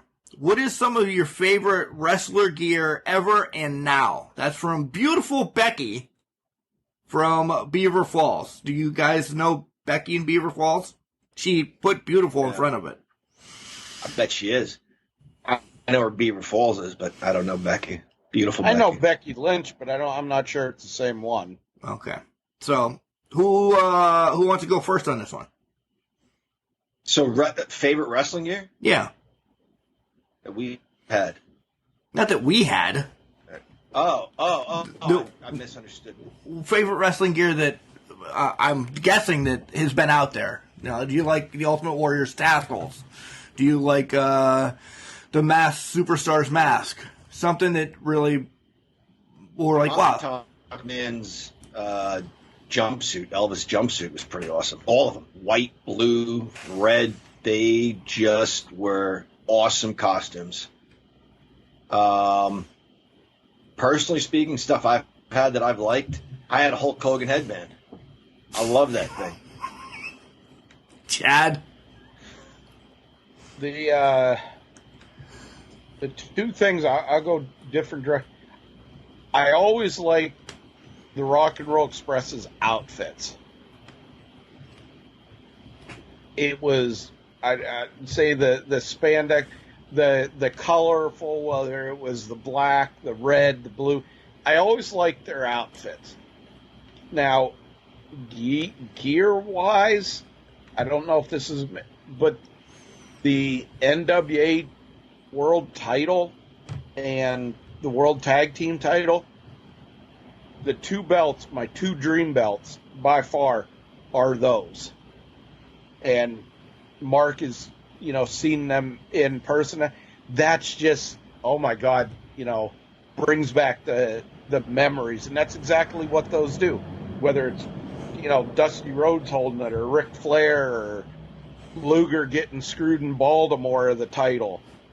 Or my favorite match of all time, Rock and Roll winning the tag team titles from the Russians. What I consider the greatest match of all time. Tag team wise, definitely. It's those things I would have to say. Mine, I take a different way. I look at like their entrance stuff is the way I'm looking at it. So pretty much iconic. Huge fan of the first rendition of The Undertaker. I love the gray and the purple. That was pretty cool stuff. I'm betting you this question's coming from Becky because of the A&E programs that are on, that they're getting all this stuff. I'm thinking that's maybe where she kindled that from. I don't know, Becky, if I'm wrong, you can tell me I'm an idiot, and these guys are more on point. But the Undertaker thing, because when you see that kind of pops. Kamala's paint, even though it was pretty, generic. When you see the stars and the moon, wrestling fans thinking Kamala. Favorite though, I enjoyed the Macho Man when he was Macho King. Like the glitz and the glamour that he had. He kind of got away from trunks at that point and went spandex pants, but his garb on the outside was, I think he had one of the best King stuff out there. Yeah. Booker's was pretty good, but I think Macho really brought it to the next level, because no disrespect to Haku or Harley Race or even Lawler, that was just a cape and a crown. Yeah. Especially Duggan. He couldn't even keep that stuff on. It was falling in front of his face. Macho King had two versions, though. The first version, he had the royal purple trunks with Macho on the back, and he had the crown that went around. Obviously, they all go around your head, but there was no top to it. It had the big circle in the middle that said Macho around the rim, and then he had the golden scepter. But I agree. He was a king without that stuff. He didn't need the scepter and the crown. When he got rid of that and went to exactly what you're saying, Mark, that was he's a king. He's a king. He doesn't need all this stuff to be king. I'll dress how I want to dress. I'm the king. All right, beautiful Becky. Thank you for that question from Beaver Falls. This one comes from Larry from TikTok. So yeah, I'm on TikTok, and some people send me questions there. Let's play overrated, underrated, or yeah, okay. So Larry gives us 5 names. All right, I have them right in front of me, and they're random names. So you guys have to tell me overrated, underrated, or yeah, okay. This is a new game apparently. I'm going to throw them out in order. Cody Rhodes. This is Larry. Larry from TikTok. Yeah. Okay. Very quickly, overrated. Cody Rhodes. Chad?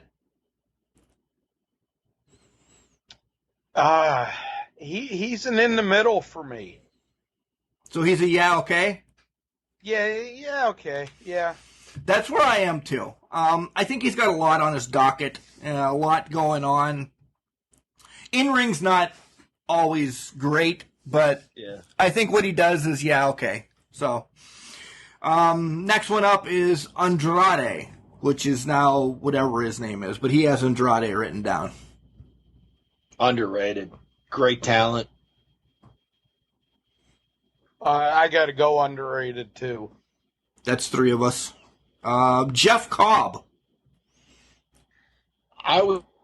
That's what the name I was going to say earlier when I couldn't think of Bronson Reed. I always confused the two of them. Underrated. He's a good big man. I gotta go underrated in America.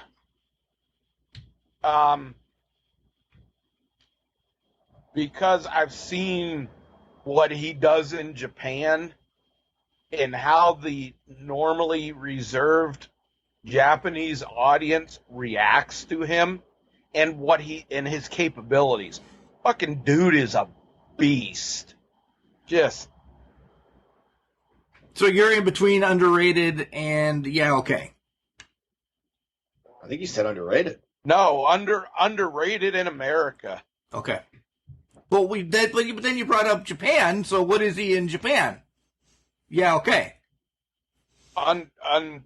He's where he should be in Japan. He's okay. Much appreciated, I guess. Okay. Nia Jax. What do you think of him?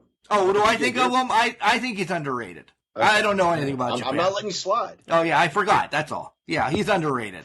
From what I've seen him do in IWC and across other organizations in America, he should be a gold standard. All right, Nia Jax. I like her a lot. I'm a big fan. Overrated. Chad has left us. I say she's... Go ahead, Mark, for a second. I think she's overrated, too. It's sad to say, I think she gets a lot of her push because her lineage. Sorry, John. No, she's fine, but she's overrated in my opinion. Nia Jax, Chad? Way, way, way overrated. That's 3. And the last one that Larry from TikTok has, Shinsuke Nakamura. Underrated. Great character, brilliant talent.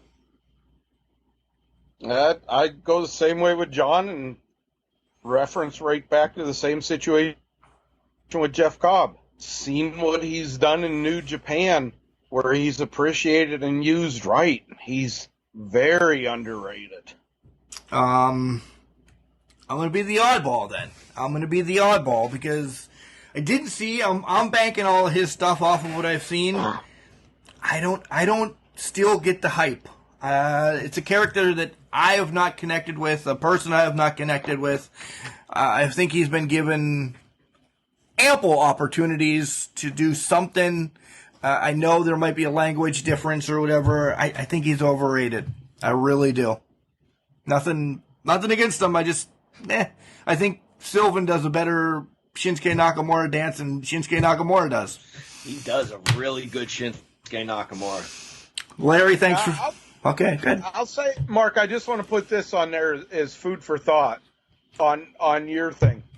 How many times, though, have we seen wrestlers shine in NXT, holy fuck, they do great. Then they get up onto the main roster, and in his case, he just they have him talk like he's constantly got shit in his mouth, or he's eating all the time, or they have Asuka screaming like she, fucking hooked up to some electrical device and she's getting shocked all the time, or it's called something. A TENS unit. I have one of those. Okay, go ahead. Sorry. I'm just saying, No, I know where you're coming from. I do. And I'm throwing that out the window. It's just I don't know. Maybe I'm not a strong style fan. All right, your time's up, Larry from TikTok. You see what I did there? It did. Nice. This one is from Becky from Louisville. So, you think she's as beautiful as the other Becky? I bet you she is. I bet you.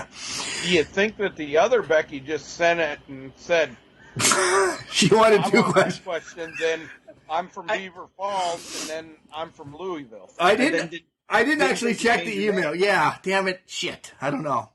And I don't remember where either one of these come from because I copy and paste them from wherever, from a DR or a DM, or the email, and I just put them in my notes so I have them all one. I don't know. Shit, I should have looked at the email. If it's something about beautiful Bobby Eaton, throw it out. It's not. It's boy, not. If we find out that Becky snuck two questions in there, boy, are we going to be upset. Yeah. Hey, guys, love your brand and love the truth you guys speak all about the programs. That being said, of the 3 shows you guys do, which one do you love the best? I would love to hear that. So, for me, essentially, she's saying the weekly show, the spotlights, or the fantasy booking. Those are the 3 shows we do, John. Yeah. Boy, I'm going to say the fantasy booking. That has not taken long to go right to the top for me. That's been so much fun, and I can't wait for Friday's show. Chad's pondering like it's going to save the world. It's hard because, like John said, I love the fantasy booking, and that was my idea behind it, was for us to have fun and look at a time of, or bring it back to a time of fun from what we're going through. I get the most enjoyment because I laugh out of our weekly shows in the reviews and stuff like that. Because one week, John could absolutely love this match, whatever match it is, and the rest of us would just shit on it. And then in that case, then we'll start, bringing up John's, indiscretions from the past, dressing up as a racist at Halloween. Stop! Oh my God! Putting you in the hospital 3 or 4 times, But it's fun because we both have, or we all 3 of us have different likes in wrestlers. This is a question I thought we'd pick up some time on, but I guess not. Okay. Mark, what's your favorite? The interviews. Outright. I love us getting together and doing these, and I know you guys love the fantasy thing. I love listening to it. I do. I am a mark for that show. I don't do much on it. You guys have to entertain me, and you do. But the interviews, top to bottom. I will talk to the janitor at the lowest wrestling federation in the world and get something out of them that I'll be like, damn, that was good. I will say one reason I really love that fantasy booking is it's given me an appreciation. We complain, how do you release the Iconics? How could you not get them over? We have rosters right now. And Mark, you'll say you're listening as a fan, and you'll say, John, why don't you use this person? Chad, what have you done with that person? it's hard to fit everybody into a story. It really is. And you get an appreciation for some of the unfortunate parts of it, where someone gets released, or, I'm working on putting somebody in a certain story just for a little while until we get through the summer, because I have something else in mind for them as fall approaches. So just, keeping everybody busy and working from week to week. I have a lot more appreciation for the people that book these shows, and they're live every week. So yeah, hats off to everybody that works hard on the wrestling that we watch, despite the fact that we don't always enjoy all of it. That's what that show has taught me. Nice. All right, that's from Beautiful Becky in Louisville, not Beautiful Becky in Beaver Falls. Or maybe she was just there when she sent the email and she went back to Beaver Falls. I don't know. Becky, thanks. All right, this one's from Kevin from Copley, Ohio. I actually know where that's at. That's real close to Akron, in between Akron and Cleveland. I'm fairly new to the podcast, but I can tell you guys love what you are doing and have a passion for wrestling. Thank you, Kevin. My question is, if you could switch place with a wrestler anytime, who would it be and why? We answered this probably last year or something, but for the newbies, quickly, if we could switch place with a wrestler. Are you going to give you guys mocked mine? Same answer? Yeah, hell yeah, I am. You're going to give your same answer? I don't remember who I said. But you remember mine. I think I said huh? But you remember mine. I remember yours. Yeah. I think I might have said Andre the Giant last time. Just to see what life was like in his shoes and some of the difficulties he had getting around. But essentially, like, we're switching places with a wrestler. Who would it be? Chad, if you have somebody in mind, go ahead. I don't want to give the same answers last time. I don't even fucking remember this last time, so. All right, so who would you be and why? I'm gonna give a joking answer and a serious answer. Joking wise, I'd like to be Seth Rollins just because he's with Becky Lynch. Fair enough. I just love her to death. I think she's a gorgeous woman.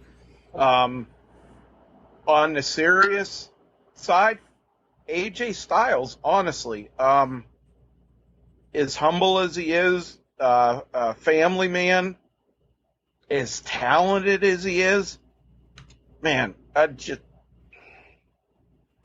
it would be him. Yeah, I think I have an answer. I would switch places with Hacksaw Jim Duggan. Knowing what I know about him now, he wasn't always my favorite. I liked him well enough. I saw him live. But I would switch with Hacksaw Jim Duggan because he is an example of everything that's good about the pro wrestling business. I mean, I don't want to say the business has ruined lives, because that's not true. Sometimes people make their own decisions that ruin their own lives. But he's been with the same woman, has a lovely family. Even before getting married, he came from a good blue-collar, working-class family. He's just a good guy, and he tells you straight whether you agree or not. But that's the thing. He is exactly what's missing in our country right now. And I'm being totally serious. Whether that character touches on reality or not, I don't know. He seems to genuinely love this country. And maybe he loves it for a different reason than I do, or you do, or you do. And that's okay. And he seems like the kind of guy that would disagree with you vehemently, maybe even get pissed off at you. But if you're his friend, you're his friend. And at the end of the day, we're all in this together. And I'll share a quick story. We went to a big-time wrestling event in Altoona. And I don't know what happened. A fan got sick. She passed out. But she's standing there, and then the next second, boom! And we were in line outside, and she hit the pavement. She was down, and an ambulance came, and they had to like climb the steps to where we were and then bring her down on the stretcher. But while they were getting her situated, she was obviously going to miss the show. I mean, the doors were going to open any minute. Hacksaw got wind of this, came outside, and sat on the ground holding this person's hand until this person got taken away into the ambulance. Incredible. Just a good human being who showed that you can stay married, you can live a clean life, and who doesn't like a little weed once in a while? Relax, everybody. Let me shit on you for a minute, because last time we answered this, I don't remember who yours was, Chad. I don't remember who yours was either, John. It might have been Andre the Giant, but you're like, what? And essentially, that's why I said this person. So to echo everything that John said, echoing is probably going to be the answer or the name of this podcast. I said Hillbilly Jim, and you mocked me. You criticized me like I was the biggest idiot. He had his run with Hogan for a while, so he's a mainstay in the WWF. He did his comic act with like Little Beaver and those guys, but he was always there. Somebody was always wanting to, he was there. He was a good guy, wholesome guy. Spent a good 18 months to 2 years teaming with Andre the Giant against Stud and Bundy. So you're absolutely right. He was at the top of the card. I thought it was because of your love for farm animals. That too. But he's made a career after wrestling. He's on Sirius Radio on, I don't know, some hardcore channel or hard country or something like that. But he's just continued to be out and about, that he does stuff. He's not known by Hillbilly Jim now, but essentially what John said, that's why Hillbilly Jim. I just want to say, you mocked the shit out of me. And now, after 2 years of maybe answering this question 2 years ago, you see the light and you realize it doesn't need to be Flair or it doesn't need to be Hogan or anybody, because that's a hard life to keep. My other one, again, it may be Jeff Jarrett. He's had a rough life, but what he's, gotten through, I'm just all about Jeff Jarrett again. I hope I get to meet him again just to tell him. So, Very quickly. Yeah, look at my interaction with Jake the Snake Roberts and my interaction with Hacksaw Jim Duggan. They are the best of friends. One was the other's best man. I don't know which way, if it was Hacksaw for Jake and Shirley, the other way around, but yeah, they're the very best of friends. So maybe I caught Jake on an off day. I don't know. But maybe. Anyway, that was my experience with each of those two guys. Kevin, there you go, buddy. Thank you. Terry from Clearfield wants to know, after 2 years, do you believe AEW is really a competitor for WWE? Quickly. No. It'll hang around. There's no competitor for WWE. No.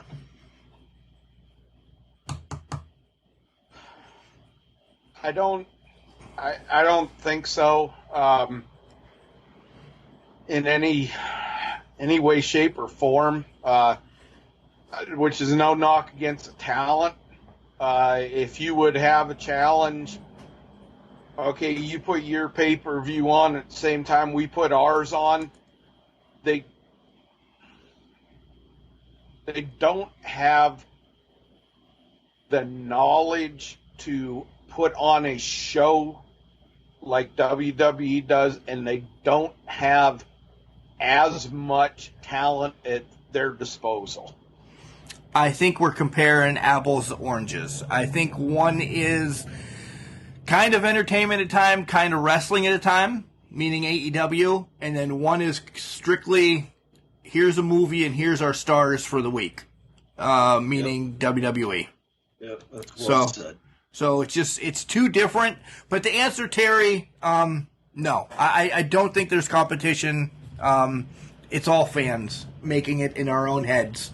I think they both lost. WWE has lasted, but I think if you want to round this out and answer quickly, if there's a air quotes competitor for WWE, it will be AEW. I think they just have the backing and the money and the future more so than Impact does. So, yeah. All right. This one is definitely from somebody in Pittsburgh or that neck of the woods. Holly Doesn't say where she's from or what she does or anything like that. She says, who is Yin's dream interview? I would love to have a conversation with the Iron Sheik. I really would. Good immigrant story. Legit wrestler. Bodyguard. We know the whole story. I'd love to hear it straight from the guy and learn some new things about him. AJ Styles. Oh, quick and easy there. Easy enough. Echo what I said in the last question. I'd like to talk to Hillbilly Jim about being on the top, tagging with Hogan and Andre and everything like that. And I know Jarrett has his own podcast, but we think of some weird questions once in a while that aren't out there. And I'd just like to talk to him for a while. Probably somebody I'd like to go to Olive Garden with. I don't know. Maybe not Olive Garden. So Holly, She didn't say fucking Burger King or McDonald's. Well, I'm a little bit classier than that. Holly, thanks. I hope you're from Pittsburgh because Yins is a Pittsburgh word. It is. Yeah. To bounce off of Holly's, which non-wrestling star would you like to interview for Can Crushers? Gary from Texas wants to know. Non-wrestling star. Speaking of Gary from Texas, I would like, honestly, to talk to. I can't think of his name, but he used to host. He used to host the shows in Dallas. Real skinny guy, live from the Sportatorium. That guy. I'm going to find his Mark Lawrence. Is that his name? Resnick? No. Resnick was from AWA. That's I'd right. like to talk to him, too. Chad, while he's searching. Mark Lawrence was the one that real tall, real skinny, monotone. Yeah. Couldn't get any excitement out of him if you shocked him with a fucking stun gun type guy. I just loved him as a straight man, though. Yeah. Oh, I went a total different way with this. When they said non-wrestling personality, I was like, okay, not attached to the wrestling business, but first one I thought was, good Lord, Carrie Underwood. But if we're gonna go, I would still think attached to wrestling. See, I just, that was the first thought that entered my mind, was not attached to wrestling. But if you're talking non-realistic competitor, good Lord, that's a good question, because there's so many older guys that I would like to talk to. The first one that pops into my head would be Tommy Young. Nice. The referee. I could just imagine the stories. You know, road stories, match stories, you know, shit like that you can find out from him. It just rain, so it's Mr. T. For no apparent reason. I have fucking serious. First you got Farm Boy, Hillbilly Jim, and now you got Mr. T. I don't know. It just stuck in my brain. Why not? Why not talk to him? The other one, the Hebner brothers. I'd like to talk to them. Yeah. It was Mark Lawrence. He is a Methodist reverend now. Oh. Yeah. My question, because we only have one left from the fans. John, did you decide on if you had one or not? Maybe.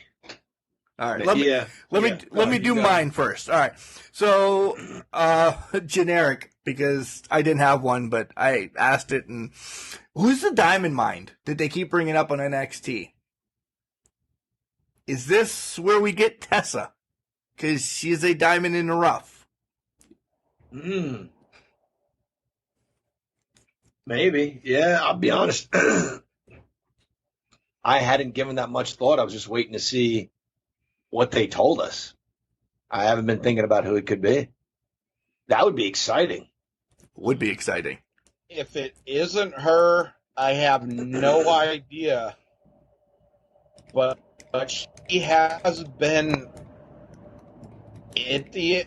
I mean, throw the rumors out. There's fucking pictures all over Instagram and Facebook and everything like that of her with the NXT, with well-known NXT wrestlers at the Performance Center. Yep. You are not getting into there unless you have, unless you're filming a fucking TV show looking for lost treasures, or Can Crushers. Or your Can Crushers. Yeah. Or the talent, yeah. All right. I would, if we ever went to the Performance Center, I'd have you in the ring for a match, and then just have fucking Bronson Reed come down and splash you from the top rope. Cool. I don't know why I'm the one that needs to be beat up all the time and hated the most. It's easy. You're the mark. The guy that we want to punch. Yeah, you're the mark. He laughed and shook his head at me because I had a Hulk Hogan headband. The guy who wrote to Matilda and had a mime doll was laughing at me. I have my question if we want to do it now and sing like the fans. Yep, fan for last. Okay. So in light of the fact that we just booked Battle Bowl, which has intrigued my son, he said, explain it to me. I said, well, back in the day, teams were drawn at random, so it could be a Steiner and a Nasty Boy versus Lex Luger and a Road Warrior. And he's like, oh, wow, I might want to watch one of those. So in light of the fact that we just booked that and knowing I'm a tag team guy, which two teams would you split to form a new team, possibly the greatest team there ever was? Go ahead, Chad. Kind of like how I just said a Steiner and a Nasty Boy, for example. I think we had this at one point, but did we? Maybe. I would go with my two favorite teams of all time, because it could be interchangeable. The Stan Lane, Bobby Eaton version of the Midnight Express and the Rock and Roll Express. Yeah, that's great. Any version of that is awesome. I think you could switch any of them together because they all had the personality. They all had the gift. That would be mine. Gibson and Eaton, Morton and Lane, Morton and Eaton, whatever. Yeah, any combination of that would be incredible. Good stuff. We all love that one. Yes, I figured Chad would go there. If not Chad, you. So I went the other way. I went with Dynamite Kid and Bret Hart. Nice. Yeah. Yeah. I was very close. I would split the Rockers, and I would split the Hart Foundation. And as much as they hated each other, I bet you Bret Hart and Shawn Michaels would have been an incredible tag team. I thought you were taking Jannetty and Neidhart. Shoot. I wish I'd have thought of that. Oh, well. I'll stick with what I said. Would that tag team of Jannetty and Neidhart be better than the Road Warriors? No. What? No. The streak has ended. Yeah. The streak has ended. No. And you know what, John? Just like the Undertaker's streak being ended by a trash wrestler like Brock Lesnar, your streak was ended by Mark. Oh. I thought we were going to say something else, so I'm not laughing now. All right, final question from a great fan that shares tweets and does everything for Can Crushers. Every time he has something up, he puts it out there on social media for us. Sending the love all over California is Camilo Ruiz. R-U-I-Z. Yeah, way to fuck that one up, Mark. You want to retape it and get it right? No. Ruiz. Yeah. Will Moxley ever defend the IWGP title on a regular basis? No, not on a regular basis. If they're working together, no. It'll become something that, either it becomes part of a storyline or a filler for a match or as a reminder that he has this belt, but that's about it. As long as he has it, as long as they're working together, it won't be a regularly defended title. Which way are we supposed to take this? Are we talking an AEW regularly defended title? That's all he said. I don't think in AEW. I'll answer real quick. I don't think it's going to be defended regularly in AEW. And IWGP still goes by the 90-day rule, right? That it needs to be defended at least once every 90 days, so he'll fly over, defend it, or lose it, or whatever. Yeah. He's not flying to Japan to go defend that title. That belt is in the States for the time being. He's over there, John. He flies over to Japan to defend it. He does. Really? He does. Well, I'm completely he's over there at a. I'm not saying he's over there every month because they're just picking back up their big shows and doing their shows. Every other, though. He's over there is a minimum every other month and tapes 2 or 3 shows when he's over there. That's wild. That mad respect. I didn't think anybody would be doing that anymore. That's got to be hellacious travel to go there and back that often. Yeah, mad respect. Totally wrong on that one. And as nasty as it is, that's actually getting... Y'all have seen the Nick Cage Dark Side of the Ring? Yep. John, have you watched it? Nick Cage? Okay, you're gonna hate it. You were telling me about that, Mark. Yeah. You're gonna hate it, but you're gonna love it. This guy's just a fucking deathmatch trash guy. Moxley, this is a guy that Moxley knows. He's actually taken and had instances with that title at these death matches when he's made an appearance for these people. Wow. That's impressive. Yeah. All right, let's wrap up this one by saying, guys, thanks for all the questions. They were amazing again. You guys, again, you think we say this just because we're idiots, but no. You guys bring great questions each and every time we ask for Ask Can Crushers. I love it. Thank you, Can Crusher Nation. Let's break kayfabe for 1 second. Was there a question from Pat and we really threw it out, or was there no question from Pat? There was no question from that piece of shit. So he gave up on us then, I think. He's like, I'm not even going to bother. They're going to throw it out. Okay. Yeah. So, all right, when we come back, we have a few more things to touch on, some upcoming events, talk about Dark Side, and a release from NXT. Hey, everybody, this is the Imagine Wrestling champion, Spencer Slade, and you're listening to the Can Crushers podcast, the best professional wrestling podcast out there. And I've got 3 words for ya. Fear the gear. Welcome back, Can Crusher Nation. It is I, the Glorious Guru, sitting in the luxurious suite that is a bedroom, I guess, and I'm nice, comfortable, got a lot of food, drink. We got Mark the Mark in that Detroit Tiger crap, and then we got the English professor in his study in the castle. We also have joining us in the studio for this segment the Junkyard Dogs. The Can Crushers of dogs have made it into the studio since I'm essentially home alone because they had to go out and now they just followed me in. I was going to say, did they just wake up? They did.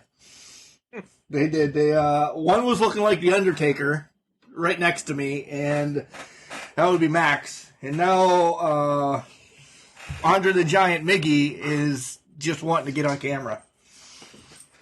But we have a lot of stuff to talk about, but we have to talk about it quickly. We had a release in NXT this week, and we kind of saw it coming for about a year now as Velveteen Dream officially released from the NXT. Where's he go? What's he do? Or does he sit on the shelf and come back in a little bit? He'll be back. He'll be back. Way too over, way too talented. Made some mistakes. And then that ended up costing him TV time, and people kind of forgot about him. And it's just such a stacked brand that even a guy that good can kind of get lost. But he'll be back. There or elsewhere? Yeah, NXT. I don't think he's going to be back. There's article I read, I think on Wrestling Inc. or something, that his release really wasn't due to the movement in the issues, that it was he had a bad attitude when he wasn't getting a push, didn't want to do jobs. He had problems with Triple H. You can believe what you want with it. I honestly see him signing with Impact. I do too, actually, in time. I think he's out of the spotlight for a while, and I don't think he's back in WWE, that whole brand. I think he goes, maybe not right off the bat. We always have the Drew McIntyre thing where he was the chosen one, he left, and look at him now. He leaves, gets his name right, kind of straightens himself up, and learns. We can see him pop up here and there, but out of the business, no. Impact, maybe dabble in AEW either. Something like that, but he'll be around in time. Dark Side of the Ring. Chad and I watched this, and I didn't know anything about it at first this past week. Of the collision in Korea, is that what it was called? Or the chaos collision? Yeah. Holy hell. John, you have not known or watched this, right? Correct. Yeah, I binge watched all that A&E stuff and then Dark Side of the Ring, and then just kind of forget about it because you don't have to watch stuff live anymore. You can record it with recording devices these days. Anyway, no, I've not seen this. Or watch it on YouTube, right? Right. Because you still don't have a recording device. I have VCR. VCR. How do you record satellite with VCR? Yeah, you can't. It doesn't work anymore. Yeah, I can pop old tapes in there and watch them, but no, of course you can't record anything anymore. So you'll have to watch this. We'll touch on it, but I definitely want to hear what you think in next week, maybe if you find it. Maybe a snail will bring it to you. But Chad, I didn't know how much this could have literally blown up the world. This was fucked up. Sorry, Tristan, but this was a messed up situation. Yeah, this, I remembered the card. I remembered some of the matches because some of the Steiner footage in their matches was used in their video packages and that when they were still in WCW. But I didn't know that this was, holy shit.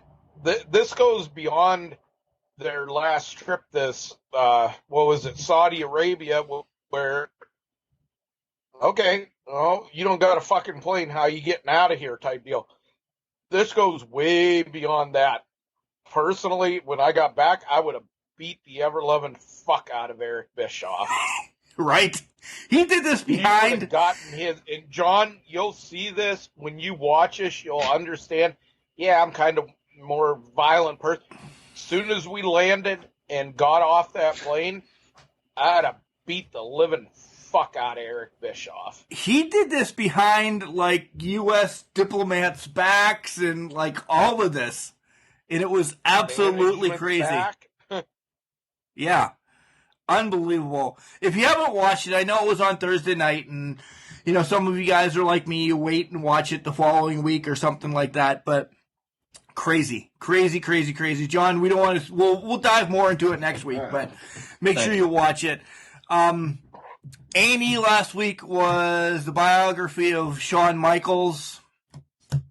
It was on in the background. I couldn't care just because it was Shawn Michaels. Yeah, same. I didn't watch that either. No, I plan to. I'm somewhat curious, but I'm probably going to have the same. I'll watch it the same way you did. It'll be something that's in the background. And then go ahead, Chad. As much as I dislike him, he's right along the, Kenny Omega line as far as people that I don't like. I saw reviews of this, and I was like, I wanted to give it a fair shot, and I'm like, fuck it, I'll watch it. This did nothing to help him. It just reinforced what a fucking douche nozzle he is. Douche nozzle. He was. Everybody can change. He supposedly changed. I just can't see this son of a bitch changing after as bad as he was. The first comparison I thought of, it's like fucking Charles Manson being in jail for 25 years. This is kind of what I thought of Michaels. I don't care that he's reformed or he's found this or found that. This guy deep down is an asshole. I've heard he's no different. I've heard if the cameras are rolling, he's one way. If the cameras aren't rolling, you don't get the time of day, no matter who you are. And when the Undertaker, who doesn't really like to say anything bad about anybody, says that Shawn Michaels and Marty Jannetty were nothing but fucking peckerheads. Again, that's why the Jannetty and Neidhart probably wouldn't have worked. Yeah. And last week's hidden treasure, or whatever the hell it's called, was Sergeant Slaughter. That was an all right one too. Like, they knew going in that last week there was a pay-per-view on, so not probably put their goods on. I'm hoping. No clue who tonight is, nor am I going to look right now. Warrior. Oh. That's right. Yeah. Again, I don't know. Yeah, I've watched that. No interest in watching that. Your brother Dom, we watched that DVD together. Right. Self-Destruction of the Ultimate Warrior. That's enough for me. Yeah. Have you guys seen the episode, the Randy Savage episode? Yeah, absolutely. We talked about it last week. I've watched it, and his brother Lanny Poffo said, he was very critical of it, saying it just made Savage out to look like a fucker, and he wasn't really like that. And they've not done that to anybody else. Every fucking one has pointed out the nasty shit side of the person that it's dealt with. Absolutely. Yeah. Absolutely. Lanny Poffo's a little bit off. Just saying that out there. He's always going to defend his brother, which is the right thing to do, but there's two sides to every story. There's three sides. Sure. There's three sides, actually. Yeah. In a divorce, it's his, hers, and then the truth. Yeah. So. Let's talk about the events real quick that's coming up. This Saturday, IWC will be in Washington Wild Things Ballpark. Main event is a stellar match. Josh Alexander will be defending the X Division Championship from Impact against Can Crusher alum Spencer Slade. I'm excited to see that. It's going to be an awesome match. It's a stacked card. It really is. That's going to be a fantastic match. I saw the announce that match, and the first thing I thought of was that would be worth the price of admission right there. Yeah. Oh, Mark, have you seen the women's match? I did. You finally get to see her. I do, and I'm excited. I hope it's a little opened that I can actually go up and chat with Queen Aminata. that maybe this is something that we can work into the podcast. I'm excited. I'm extremely excited. Don't forget Katie Arquette's a queen, too. So I'm glad you specified Aminata, because they're both queens. Right. Katie's been on the show. She's the one that still has me doing this stupid-ass time hop that I have on my phone that every day I have to look and see what I did in the past. I'll never catch up to her record of 3.5 years. It's probably now going on 4. I'm hitting a year pretty soon. So I'm pretty excited that I keep doing this thing. Thank you, Katie. Cole Carter's on the card against Julian J. You have all the champions. Andrew Palace is on there. They did announce that Reloaded 7.0 is going to take place on June 12th. That's my favorite all-time pay-per-view event for IWC. So make sure you get that. John, is there another match that you would like to speak about? Money Shot and Anthony Young teaming up to take on the Culmination. I think that's going to be really good. Money Shot's an awesome tag team. They're the best tag team going right now, and Anthony Young has a bright future, so I'm curious to see what they do as a 6-man tag. You mentioned Andrew Palace. He's going to face the winner of Lebanon Dawn and RC Dupree, which is going to happen earlier in the night. So essentially, you want to be champion in IWC, you have to win 2 matches in one night. And then last month we saw a little bit of a tease on this match. Big Time Bill Collier is going to face Angelic in a Super Indie title match. Power and strength against speed and quickness. This is going to be a great match. I wish it was gory still. Nothing against Angelic. Yeah. I want to go back to the women's match just one more time. I want to make it clear that to Katie Arquette, I'm still really, really in like with her. But Queen Aminata really is just something to behold. She's a beautiful woman, and both are talented ladies, and it's going to be a really good match. And it's a title match. So it is. Hopefully we get... I love Katie. You're in like I love Katie. I don't know the word for Queen Aminata.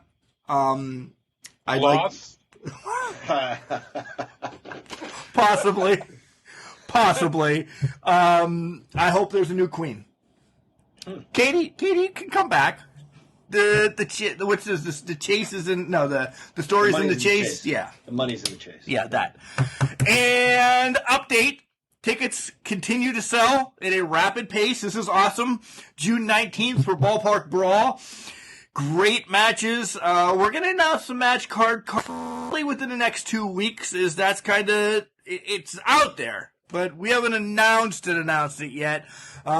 Jesse Goddard is going to be there. Al Snow is going to be in a match.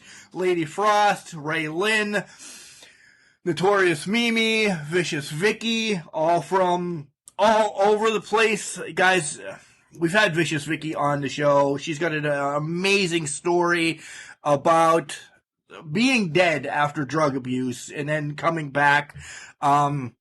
We just had Big Trouble Ben Bishop on to help promote. We have a couple more coming up as we get closer. Cash Flow, one of my favorites from OV Dubs, is going to be there. Guys, tickets are on sale. It's $30 for floor seats or field seats or whatever you want to say it, and a meet and greet.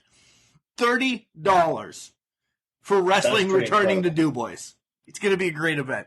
So watch for posters. They're also coming out and about in your area real soon as Chad Miller's assistant, the one actually running OVW anymore because Al's senile and old and Chad just is not there. Stephanie Green is hooking us up. Stephanie's great. Nice. She's been on the show. Yeah. So, John, it's your stick. Let's get through this. Yeah. All right. So, Chad. Sorry. Oh, sorry. We were talking about events coming up.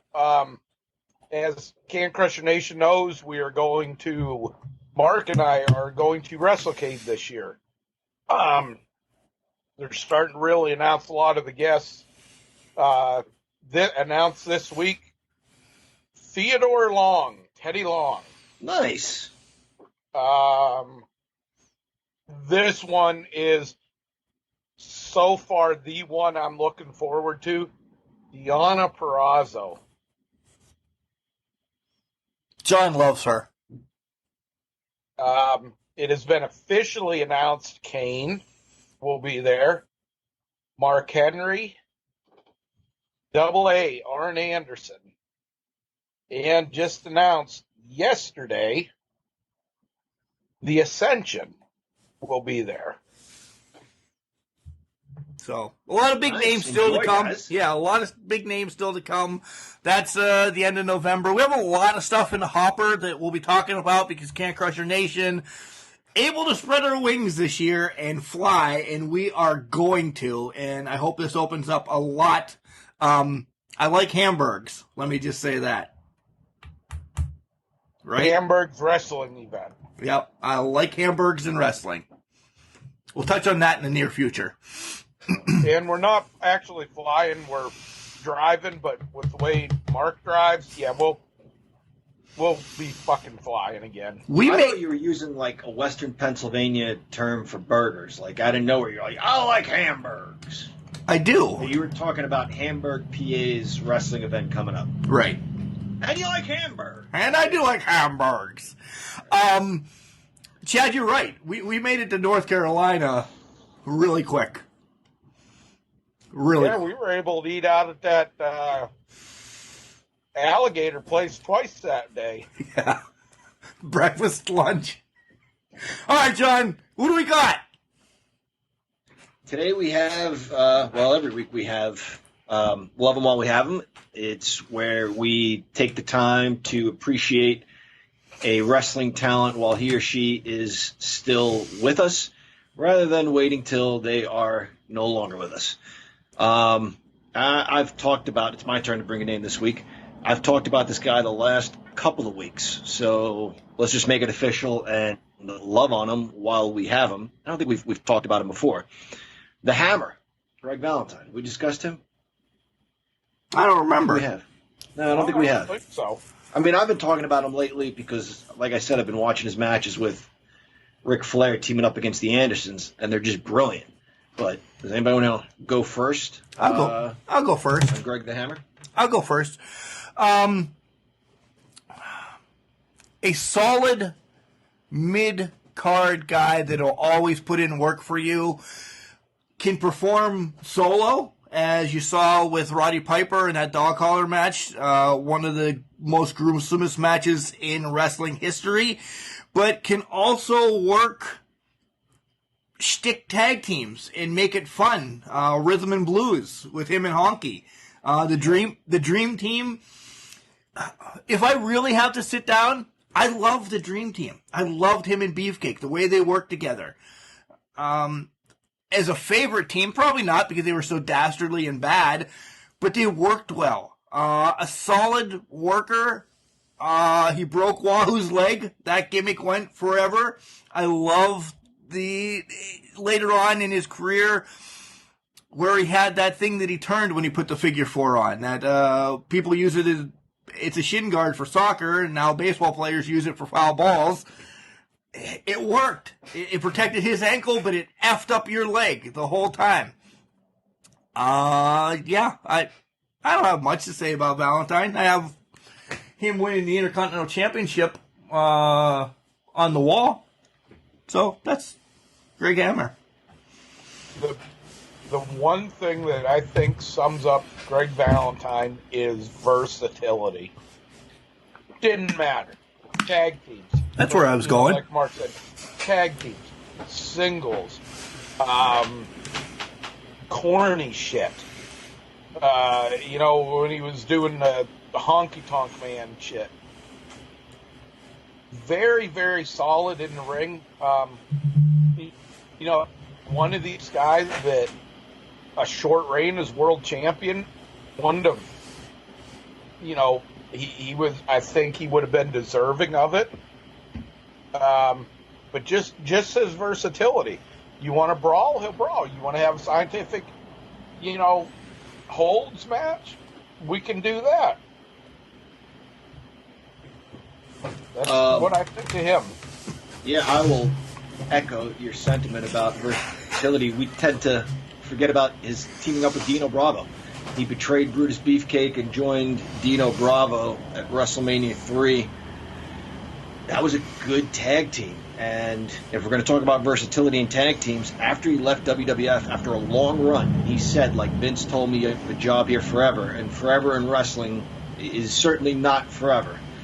Nevertheless, it was 7 years, 8 years, which is a hell of a run. But when he went back to WCW, I want to say Terry Taylor. He teamed up with Terry Taylor, which on paper makes no damn sense. And yet those guys were believable United States Tag Team Champions. That guy is a professional wrestler. He really is. And I'll go back to his teaming up with Flair and the psychology of, keep Gene away from tagging Ole. It was the little things he did, jumping in front of the guy, reaching in and pulling the guy's trunks, pulling him back towards his corner. Which maybe, several years later we started to take for granted when we saw more teams doing that. This is mid-70s stuff. So this guy had his finger on the pulse of what was hot and knew how to get a reaction from a crowd. And, I told this story way back in the days of the Professor's Pontification. I saw him show up at an event. The card was ready to start, so he was super late. And a crowd just gathered around him and was giving him shit and, hassling him all the way back to the dressing room. And then when he came out later that night to wrestle Rocky Johnson, he didn't have to do anything. He hopped up and down, like warming up, and the crowd booed him. Yeah, terrific heel. Didn't need to do much to get heat. So, to the Hammer. To the Hammer. Cheers to being here. Cheers to being here. Guys, what a great show. A little bit long, but that's what happens when you have Ask Can Crushers and you have to answer all the pontifications from Can Crusher Nation. Did I use that right? Kind of. We're the ones pontificating, really. They're not. Well, they're wondering. Yeah, but pontificating is like, going on and on about something like I do. Oh. Yeah. God. Well, you know what I mean. Yeah. Great show. Ponderings. We answered their ponderings. Maybe they've been pondering for a while. Yeah, because some of these were in a hopper for about 3 weeks. Yeah. So, guys, don't forget, Spotlights come out on Wednesdays. Our fantasy booking comes out on Fridays. You can find us on all podcast platforms. Do I need to name them anymore? Probably not. Wherever you listen to a podcast, we're there. Head over to our Facebook, Instagram, or Twitter accounts and hit us up. Send us an email at cancrushers69@gmail.com. We'll answer everything you need to know, especially about the Ballpark Brawl coming to DuBois, Pennsylvania. And you'll see us there. All three of us doing some sketchy job, I'm sure. You two probably the sketchiest. Sketchiest. Yeah, probably. Guys, got anything else to wrap this up before we head out and have some pizza and beers? Great stuff today, guys. Great questions. Don Morocco put out a podcast. Started this week. No way! They finally talked him into doing it. Started Thursday, Mark? I believe so. Yeah. Look it up. I haven't done that yet, but look it up. Yeah. Nice. I have to listen to that. Guys, there's a lot of wrestling out there. We love it. You should love it too. Remember, John. Just because you're trash, it doesn't mean you can't do great things. Called a garbage can, not a garbage cannot. With a mouthful of food.